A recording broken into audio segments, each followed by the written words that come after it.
ਜੋ ਸਹਿਜ ਹੋ ਗਿਆ ਉਸ ਨੂੰ ਬਾਹਰ ਦੇ ਵਿਖਾਵਿਆਂ ਦੀ ਲੋੜ ਨਹੀਂ ਹੈ। ਉਹ ਬਾਹਰੋਂ ਪਹਿਚਾਣ ਦੇ ਵਿੱਚ ਵੀ ਨਹੀਂ ਆਉਂਦਾ ਵੀ ਇਹ ਕੈਸਾ ਹੈ, ਇਹ ਖਾਲਸਾ ਬਾਹਰੋਂ ਹੈ ਕਿ ਨਹੀਂ, ਬਾਹਰੋਂ ਦੇਖਣ ਦੀ ਗੱਲ ਨਹੀਂ, ਬਾਹਰੋਂ ਵਿਖਾਣਾ ਵੀ ਨਹੀਂ ਚਾਹੁੰਦਾ। ਰੌਲਾ ਨਹੀਂ ਪਾਉਂਦਾ ਵੀ ਮੈਂ ਖਾਲਸਾ। ਲੋਕ ਤਾਂ ਪਿੱਛੇ ਇਦਾਂ ਖਾਲਸਾ ਨਾਮ ਲਿਖ ਕੇ ਇਦਾਂ ਕਰਦੇ ਨੇ, ਫਲਾਣਾ ਸਿੰਘ ਖਾਲਸਾ, ਫਲਾਣਾ ਸਿੰਘ ਖਾਲਸਾ। ਉਹਦੇ ਨਾਲ ਹੰਕਾਰ ਦੀ ਪੂਰਤੀ ਹੁੰਦੀ ਹੈ, ਸੁੱਖ ਮਿਲਦਾ ਹੈ ਮਨ ਨੂੰ, ਰਸ ਹੈ ਉਹ ਇੱਕ। ਮੈਂ ਕਿਸੇ ਮਹਾਂਪੁਰਸ਼ ਦੇ ਕੋਲ ਜਾਣਾ ਹੋ ਗਿਆ ਤੇ ਉਹਨਾਂ ਕੋਲ ਮੈਂ ਗਿਆ ਕੁਛ ਬਣਨ, ਸਾਧੂ ਸੰਤ ਬਣਨ, ਬ੍ਰਹਮ ਗਿਆਨੀ ਬਣਨ। ਉੱਥੇ ਉਹਨਾਂ ਆਖਿਆ ਵੀ ਤੂੰ ਇੱਥੇ ਮਿਟਣ ਆਇਆ ਹੈ, ਮਰਨ ਆਇਆ ਇੱਥੇ, ਤੂੰ ਇੱਥੇ ਕੁਝ ਬਣ ਨਹੀਂ ਆਇਆ ਤੇ ਮਿਟਣਾ ਔਖਾ ਹੈ।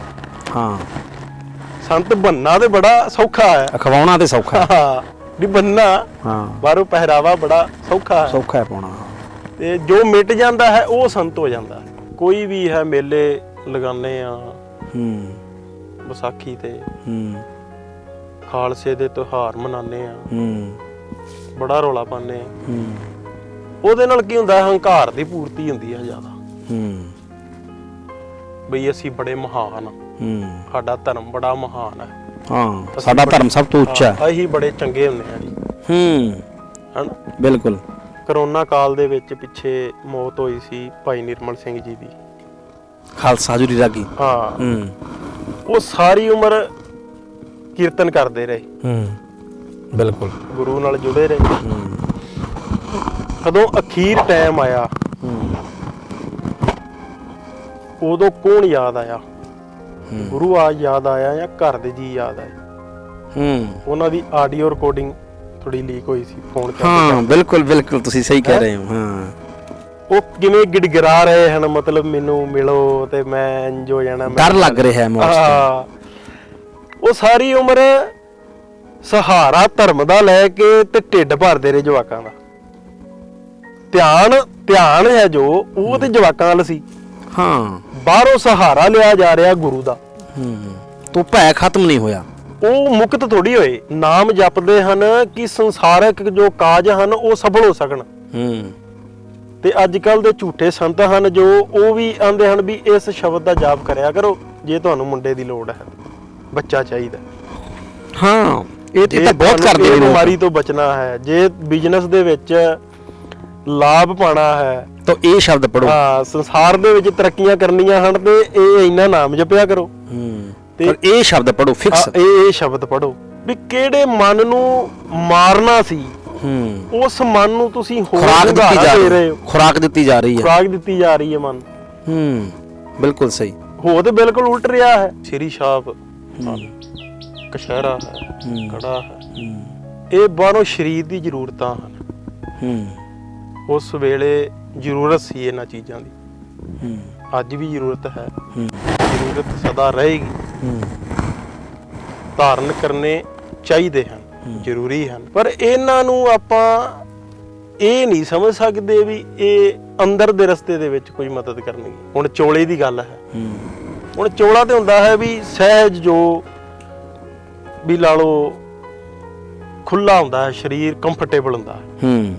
ਬਿਲਕੁਲ। ਤੇ ਉਹ ਚੋਲੇ ਦੇ ਨਾਲ ਅੱਜ ਕੱਲ ਠੱਗੀਆਂ ਵੱਧ ਗਈਆਂ ਹਨ। ਉਹ ਚੋਲਾ ਅੱਜ ਕੱਲ ਠੱਗ ਹੋ ਗਿਆ ਹੈ। ਉਹ ਹੈ ਤੇ ਸਰੀਰ ਦੀ ਜ਼ਰੂਰਤ ਨਾ, ਬਈ ਬਾਹਰੋਂ ਖੁੱਲਾ ਡੁੱਲਾ ਹੈ, ਵੀ ਸਹਿਜ ਬਈ ਲਾ ਲਿਆ ਬਈ, ਔਰ ਇੱਕ ਨਿਸ਼ਾਨੀ ਬਣ ਗਈ। ਤੇ ਉਹ ਜੋ ਪਹਿਰਾਵਾ ਬਣ ਗਿਆ ਬਾਹਰ ਦਾ, ਉਹ ਅੱਜ ਕੱਲ ਮਤਲਬ ਠੱਗੀਆਂ ਹੋ ਰਹੀਆਂ ਹਨ। ਇਹ ਹੈ ਜੋ ਖਾਲਸ ਹੋ ਗਿਆ ਹੈ, ਉਹ ਬਾਹਰ ਦੀਆਂ ਚੀਜ਼ਾਂ ਨੂੰ ਵਰਤਦਾ ਹੈ, ਨਾ ਕਿ ਉਹਨਾਂ ਨੂੰ ਐਸਾ ਧਾਰਨ ਕਰ ਲੈਂਦਾ ਹੈ ਕਿ ਉਸ ਦੇ ਨਾਲ ਜੋੜੀ ਜਾਂਦਾ ਹੈ, ਉਸ ਦਾ ਗੁਲਾਮ ਹੋ ਜਾਂਦਾ ਹੈ। ਭਗਤ ਕਬੀਰ ਸਾਹਿਬ ਜੀ ਨੇ ਇੱਕ ਸ਼ਬਦ ਜੋ ਤੁਸੀਂ ਤੁਲਨਾ ਨਾਲ ਤੁਸੀਂ ਬਚਨ ਵੀ ਉਚਾਰਨ ਕੀਤਾ, ਪ੍ਰੇਮ ਭਗਤ ਜਿਹ ਜਾਣੀ, ਵੀ ਖਾਲਸਾ ਉਹ ਹੁੰਦਾ ਜਿਹਨੇ ਪ੍ਰੇਮਾ ਭਗਤੀ ਨੂੰ ਜਾਣ ਲਿਆ। ਉਹ ਖਾਲਸਾ ਕਿਹੜਾ? ਕਿਸੇ ਰਾਜਨੇਤਾ ਦੇ ਨਾਲ ਪ੍ਰੇਮ ਹੈ, ਉਹ ਫਿਰ ਅਸੀਂ ਮਨ ਵੈਸਾ ਹੋਣਾ ਸ਼ੁਰੂ ਹੋ ਜਾਂਦਾ, ਪ੍ਰਭਾਵਿਤ ਹੁੰਦਾ ਹੈ। ਕਿਸੇ ਐਕਟਰ ਤੋਂ ਹੈ, ਮਨ ਵੈਸਾ ਹੋਣਾ ਸ਼ੁਰੂ ਹੋ ਜਾਂਦਾ। ਜੇ ਪ੍ਰੇਮ ਸੰਤ ਦੇ ਨਾਲ ਹੈ, ਪ੍ਰੇਮ ਸਤ ਗੁਰੂ ਦੇ ਨਾਲ ਹੈ, ਪ੍ਰੇਮ ਪ੍ਰਮਾਤਮਾ ਦੇ ਨਾਲ, ਨਿਰਾਕਾਰ ਦੇ ਨਾਲ ਹੈ, ਤੇ ਮਨ ਸੁਭਾਵਕ ਹੀ ਵੈਸਾ ਹੋਣਾ ਸ਼ੁਰੂ ਹੋ ਜਾਂਦਾ, ਮਿਟਣਾ ਸ਼ੁਰੂ ਹੋ ਜਾਂਦਾ, ਤੇ ਸੰਸਾਰ ਵੱਲੋਂ ਉਸ ਦੀ ਮੌਤ ਹੋ ਜਾਂਦੀ ਹੈ। ਜੋ ਪ੍ਰੇਮ ਦੇ ਵਿੱਚ ਆਪਣੇ ਆਪ ਨੂੰ ਮਿਟਾ ਲੈਂਦਾ ਹੈ, ਉਹ ਖਾਲਸਾ। ਆਪ ਗਵਾਈਏ ਤਾਂ ਸਹੁ ਪਾਈਏ। ਬਿਲਕੁਲ, ਇਹ ਪ੍ਰੇਮ ਦੀ ਗੱਲ ਹੈ ਸਾਰੀ। ਤੇ ਜੋ ਪ੍ਰੇਮ ਦੇ ਅੰਦਰ ਆਪਣੇ ਆਪ ਦਾ ਪੂਰਨ ਦੇ ਪੂਰਨ ਸਮਰਪਣ ਕਰ ਦਿੰਦਾ ਹੈ, ਝੁਕ ਜਾਂਦਾ ਹੈ ਗੁਰੂ ਦੇ ਅੱਗੇ, ਉਹਨੇ ਪ੍ਰੇਮ ਭਗਤੀ ਨੂੰ ਜਾਣ ਲਿਆ, ਉਹ ਮਿਟ ਗਿਆ। ਪ੍ਰੇਮ ਭਗਤ ਜਿਸ ਜਾਣੇ, ਹਾਂ, ਉਹ ਖਾਲਸਾ ਹੋ ਗਿਆ।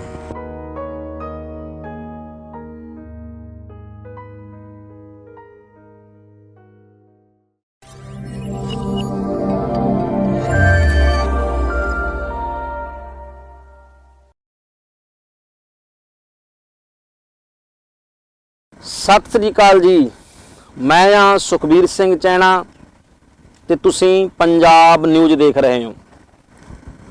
ਦਰਸ਼ਕੋ, ਵਿਸਾਖੀ ਆ ਗਈ ਆ ਨੇੜੇ, ਔਰ ਵਿਸਾਖੀ ਵੱਖ-ਵੱਖ ਧਰਮਾਂ ਦੇ ਵਿੱਚ, ਵੱਖ-ਵੱਖ ਫਿਰਕਿਆਂ ਦੇ ਵਿੱਚ ਧਾਰਮਿਕ ਤੌਰ ਦੇ ਉੱਪਰ ਵੀ ਔਰ ਸਮਾਜਿਕ ਤੌਰ ਦੇ ਉੱਪਰ ਵੀ ਵੱਖੋ-ਵੱਖਰੇ ਤਰੀਕਿਆਂ ਦੇ ਨਾਲ ਮਨਾਈ ਜਾਂਦੀ ਹੈ। ਔਰ ਵਿਸਾਖੀ ਦੀਆਂ ਜਿਹੜੀਆਂ ਧਾਰਨਾਵਾਂ ਨੇ, ਵਿਸਾਖੀ ਦੀਆਂ ਜਿਹੜੀਆਂ ਮਾਨਤਾਵਾਂ ਨੇ, ਉਹ ਵੀ ਵੱਖ-ਵੱਖ ਫਿਰਕੇ ਧਰਮਾਂ ਦੇ ਵੱਲੋਂ ਵੱਖਰੀਆਂ-ਵੱਖਰੀਆਂ ਨੇ। ਸੋ ਅਸਲ ਦੇ ਵਿੱਚ ਵਿਸਾਖੀ ਕੀ ਹੈ? ਸਿੱਖ ਇਤਿਹਾਸ ਦੇ ਅਨੁਸਾਰ 1699 ਦੀ ਵਿਸਾਖੀ ਨੂੰ ਧੰਨ ਗੁਰੂ ਗੋਬਿੰਦ ਸਿੰਘ ਸਤਿਗੁਰੂ ਪਾਤਸ਼ਾਹ ਨੇ ਖਾਲਸਾ ਦੀ ਸਾਜਨਾ ਕੀਤੀ। ਖਾਲਸੇ ਦੀ ਸਾਜਨਾ ਕੀ ਸੀ? ਖਾਲਸਾ ਕੀ ਹੈ? ਔਰ ਉਸ ਖਾਲਸੇ ਨੂੰ ਸਾਜਣ ਦੇ ਪਿੱਛੇ ਗੁਰੂ ਸਾਹਿਬ ਦਾ ਮਕਸਦ ਕੀ ਸੀ, ਉਦੇਸ਼ ਕੀ ਸੀ? ਅੱਜ ਆਪਾਂ ਇਹਦੇ ਉੱਤੇ ਗੱਲਬਾਤ ਕਰਨੀ ਹੈ। ਅੱਜ ਸਾਡੇ ਨਾਲ ਬੈਠੇ ਹੋਏ ਨੇ ਗਿਆਨੀ ਜਾਨਪਾਲ ਸਿੰਘ ਜੀ। ਵਿਸਾਖੀ ਨੂੰ ਲੈ ਕੇ, ਖਾਲਸੇ ਨੂੰ ਲੈ ਕੇ ਇਹਨਾਂ ਦੇ ਵਿਚਾਰ ਨੇ ਜਿਹੜੇ, ਉਹ ਬੜੇ ਆਤਮਿਕ ਸ਼ਾਂਤੀ ਦੇਣ ਵਾਲੇ ਨੇ। ਸੋ ਇਹਨਾਂ ਨਾਲ ਆਪਾਂ ਗੱਲਾਂ ਬਾਤਾਂ ਕਰਦੇ ਹਾਂ। ਆਓ ਸਭ ਤੋਂ ਪਹਿਲਾਂ ਇਹਨਾਂ ਦਾ ਸਵਾਗਤ ਕਰਦੇ ਹਾਂ, ਉਸ ਤੋਂ ਬਾਅਦ ਆਪਾਂ ਗੱਲਬਾਤ ਸ਼ੁਰੂ ਕਰਦੇ ਹਾਂ। ਭਾਈ ਸਾਹਿਬ ਜੀ, ਵਾਹਿਗੁਰੂ ਜੀ ਕਾ ਖਾਲਸਾ, ਵਾਹਿਗੁਰੂ ਜੀ ਕੀ ਫਤਿਹ। ਯਾਨੀ ਜਾਨਪਾਲ ਸਿੰਘ ਜੀ, ਖਾਲਸਾ ਸ਼ਬਦ ਤੁਸੀਂ ਕੀ ਸਮਝਦੇ ਹੋ? ਖਾਲਸਾ ਸ਼ਬਦ ਤੋਂ ਵੇਖੋ ਜੀ, ਗੱਲ ਇਹ ਹੈ, ਇੱਕ ਤੇ ਹੈ ਖਾਲਸਾ ਸ਼ਬਦ, ਉਹ ਕਿਸੇ ਧਾਰਨਾ ਦੇ ਨਾਲ ਆਪਾਂ ਜੋੜਦੇ ਹਾਂ, ਕਿਸੇ ਫਿਰਕੇ ਦੇ ਨਾਲ ਜੋੜਦੇ ਹਾਂ, ਕਿਸੇ ਸ਼ਾਖਾ ਦੇ ਨਾਲ ਜੋੜਦੇ ਹਾਂ, ਕਿਸੇ ਧਰਮ ਦੇ ਨਾਲ ਜੋੜਦੇ ਹਾਂ। ਇੱਕ ਹੈ ਖਾਲਸ ਹੋ ਜਾਣਾ।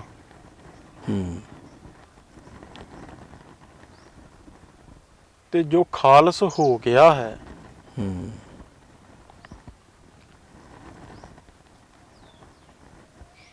ਉਹ ਸ਼ਾਇਦ ਇਹ ਗੱਲ ਨਾਮ ਹੀ ਆਖੇ ਵੀ ਮੈਂ ਖਾਲਸਾ ਹਾਂ,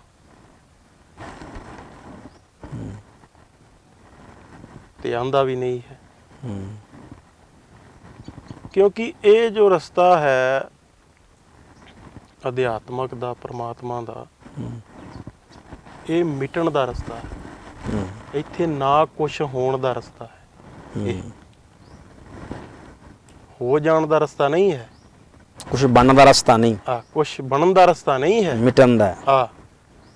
ਵੀ ਮੈਂ ਖਾਲਸਾ ਹੋ ਗਿਆ ਹਾਂ, ਮੈਂ ਸੰਤ ਹੋ ਗਿਆ ਹਾਂ, ਜਾਂ ਮੈਂ ਬ੍ਰਹਮ ਗਿਆਨੀ ਹੋ ਗਿਆ ਹਾਂ।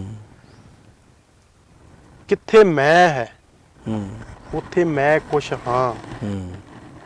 ਮੈਂ ਜੁੜੀ ਹੋਈ ਹੈ ਵੀ ਮੈਂ ਕੁਛ ਹਾਂ।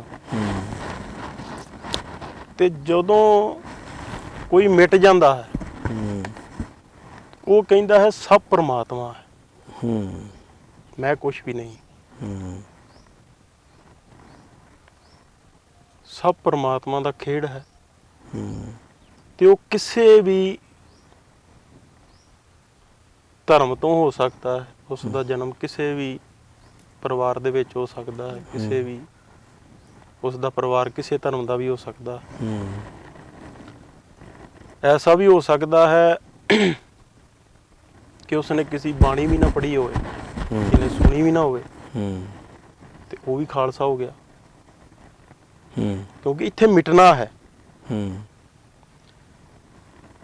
ਤੇ ਮਿਟਣ ਦੀ ਜੋ ਖਾਲਸੇ ਦੀ ਗੱਲ ਹੈ ਨਾ, ਉਹ ਗੁਰੂ ਗ੍ਰੰਥ ਸਾਹਿਬ ਦੇ ਵਿੱਚ ਬਾਣੀ ਆਉਂਦੀ ਹੈ ਭਗਤ ਕਬੀਰ ਜੀ ਦੀ, ਕਹਿ ਕਬੀਰ ਜਨ ਖਾਲਸੇ ਪਏ, ਕਹਿ ਕਬੀਰ ਜਨ ਭਏ ਖਾਲਸੇ, ਭਏ ਖਾਲਸੇ ਪ੍ਰੇਮ ਭਗਤ, ਪ੍ਰੇਮ ਭਗਤ ਜਹ ਜਾਨੀ। ਹੂੰ ਵੀ ਜਿਨ੍ਹਾਂ ਪ੍ਰੇਮ ਦੇ ਵਿੱਚ ਜੋ ਮਿਟ ਗਏ ਹਨ, ਜਿਨ੍ਹਾਂ ਨੇ ਆਪਣੇ ਗੁਰੂ ਨੂੰ ਪ੍ਰੇਮ ਦੇ ਵਿੱਚ ਆਪਣਾ ਆਪ ਸਮਰਪਣ ਕਰ ਦਿੱਤਾ, ਜੋ ਮਿਟ ਗਏ, ਕੁਛ ਨਾ ਹੋ ਗਏ, ਜਾਤ ਮਿਟ ਗਈ, ਪਿਛਲਾ ਧਰਮ ਮਿਟ ਗਿਆ, ਆਪਣੀ ਵਿਚਾਰ ਮਿਟ ਗਈ, ਸਭ ਕੁਝ ਮਿਟ ਗਿਆ, ਜੋ ਨਿਰਵਿਚਾਰ ਹੋ ਗਏ, ਉਹ ਖਾਲਸੇ ਹੋ ਗਏ, ਕੰਪਲੀਟ ਸਰੈਂਡਰ ਕਰ ਦਿੱਤਾ ਜਿਨ੍ਹਾਂ ਨੇ।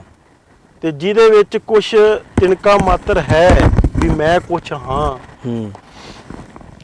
ਕਾਫੀ ਸਾਲਾਂ ਦੀ ਗੱਲ ਹੋ ਗਈ ਹੈ, ਤਕਰੀਬਨ 5-6 ਸਾਲ ਉਦੋਂ ਮੈਂ ਸਾਧਨਾ ਕਰਦਾ ਹੁੰਦਾ ਸੀ। ਅੱਛਾ। ਤੇ ਇਸ ਤਰ੍ਹਾਂ ਹੀ ਮੈਂ ਕਿਸੇ ਮਹਾਂਪੁਰਸ਼ ਦੇ ਕੋਲ ਜਾਣਾ ਹੋ ਗਿਆ,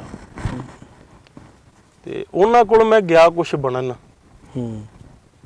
ਸਾਧੂ ਸੰਤ ਬਣਨ, ਬ੍ਰਹਮ ਗਿਆਨੀ ਬਣਨ। ਅੱਛਾ। ਹੁੰਦਾ ਹੀ ਹੈ ਵੀ ਇੱਕ ਅਹੰਕਾਰ ਜ਼ਿਆਦਾ ਹੁੰਦਾ ਹੈ ਵੀ ਮੈਂ ਮੋਟਿਵ ਹੁੰਦੇ ਆ ਆਪਾਂ ਕਿਸੇ ਤੋਂ, ਵੀ ਇਹ ਐਸਾ ਪਹਿਰਾਵਾ ਪਹਿਨ ਰੱਖਿਆ ਹੈ, ਸੰਤ ਹੈ, ਐਸਾ ਬਣਨਾ ਚਾਹੁੰਦਾ ਹਾਂ, ਕੋਈ ਰੋਲ ਮਾਡਲ ਬਣ ਜਾਂਦਾ। ਤੇ ਉੱਥੇ ਉਹਨਾਂ ਆਖਿਆ ਵੀ ਤੂੰ ਇੱਥੇ ਮਿਟਣ ਆਇਆ, ਮਰਨ ਆਇਆ, ਇੱਥੇ ਤੂੰ ਇੱਥੇ ਕੁਝ ਬਣ ਨਹੀਂ ਆਇਆ, ਤੇ ਮਿਟਣਾ ਔਖਾ ਹੈ।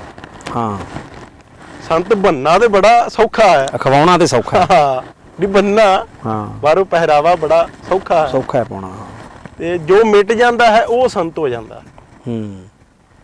ਤੇ ਉਹ ਪ੍ਰਮਾਤਮਾ ਹੋ ਜਾਂਦਾ, ਉਹ ਸਹਿਜ ਹੋ ਜਾਂਦਾ, ਉਹ ਹੁਕਮ ਰਜਾਈ ਚੱਲਣਾ ਨਾਨਕ ਲਿਖਿਆ ਨਾਲ, ਉਹ ਹੁਕਮ ਦੇ ਵਿੱਚ ਆ ਜਾਂਦਾ, ਉਸ ਦੀ ਕੋਈ ਧਾਰਨਾ ਨਹੀਂ ਹੁੰਦੀ ਹੈ, ਕੋਈ ਉਸ ਦਾ ਪਹਿਰਾਵਾ ਨਹੀਂ ਹੁੰਦਾ ਹੈ। ਜੋ ਖਾਲਸ ਹੋ ਗਿਆ ਉਹ ਸਹਿਜ ਹੋ ਜਾਂਦਾ, ਤੇ ਉਸ ਨੂੰ ਕਿਸੇ ਪੱਖੋਂ ਵੀ ਤੁਸੀਂ ਪਹਿਚਾਨ ਨਹੀਂ ਸਕਦੇ।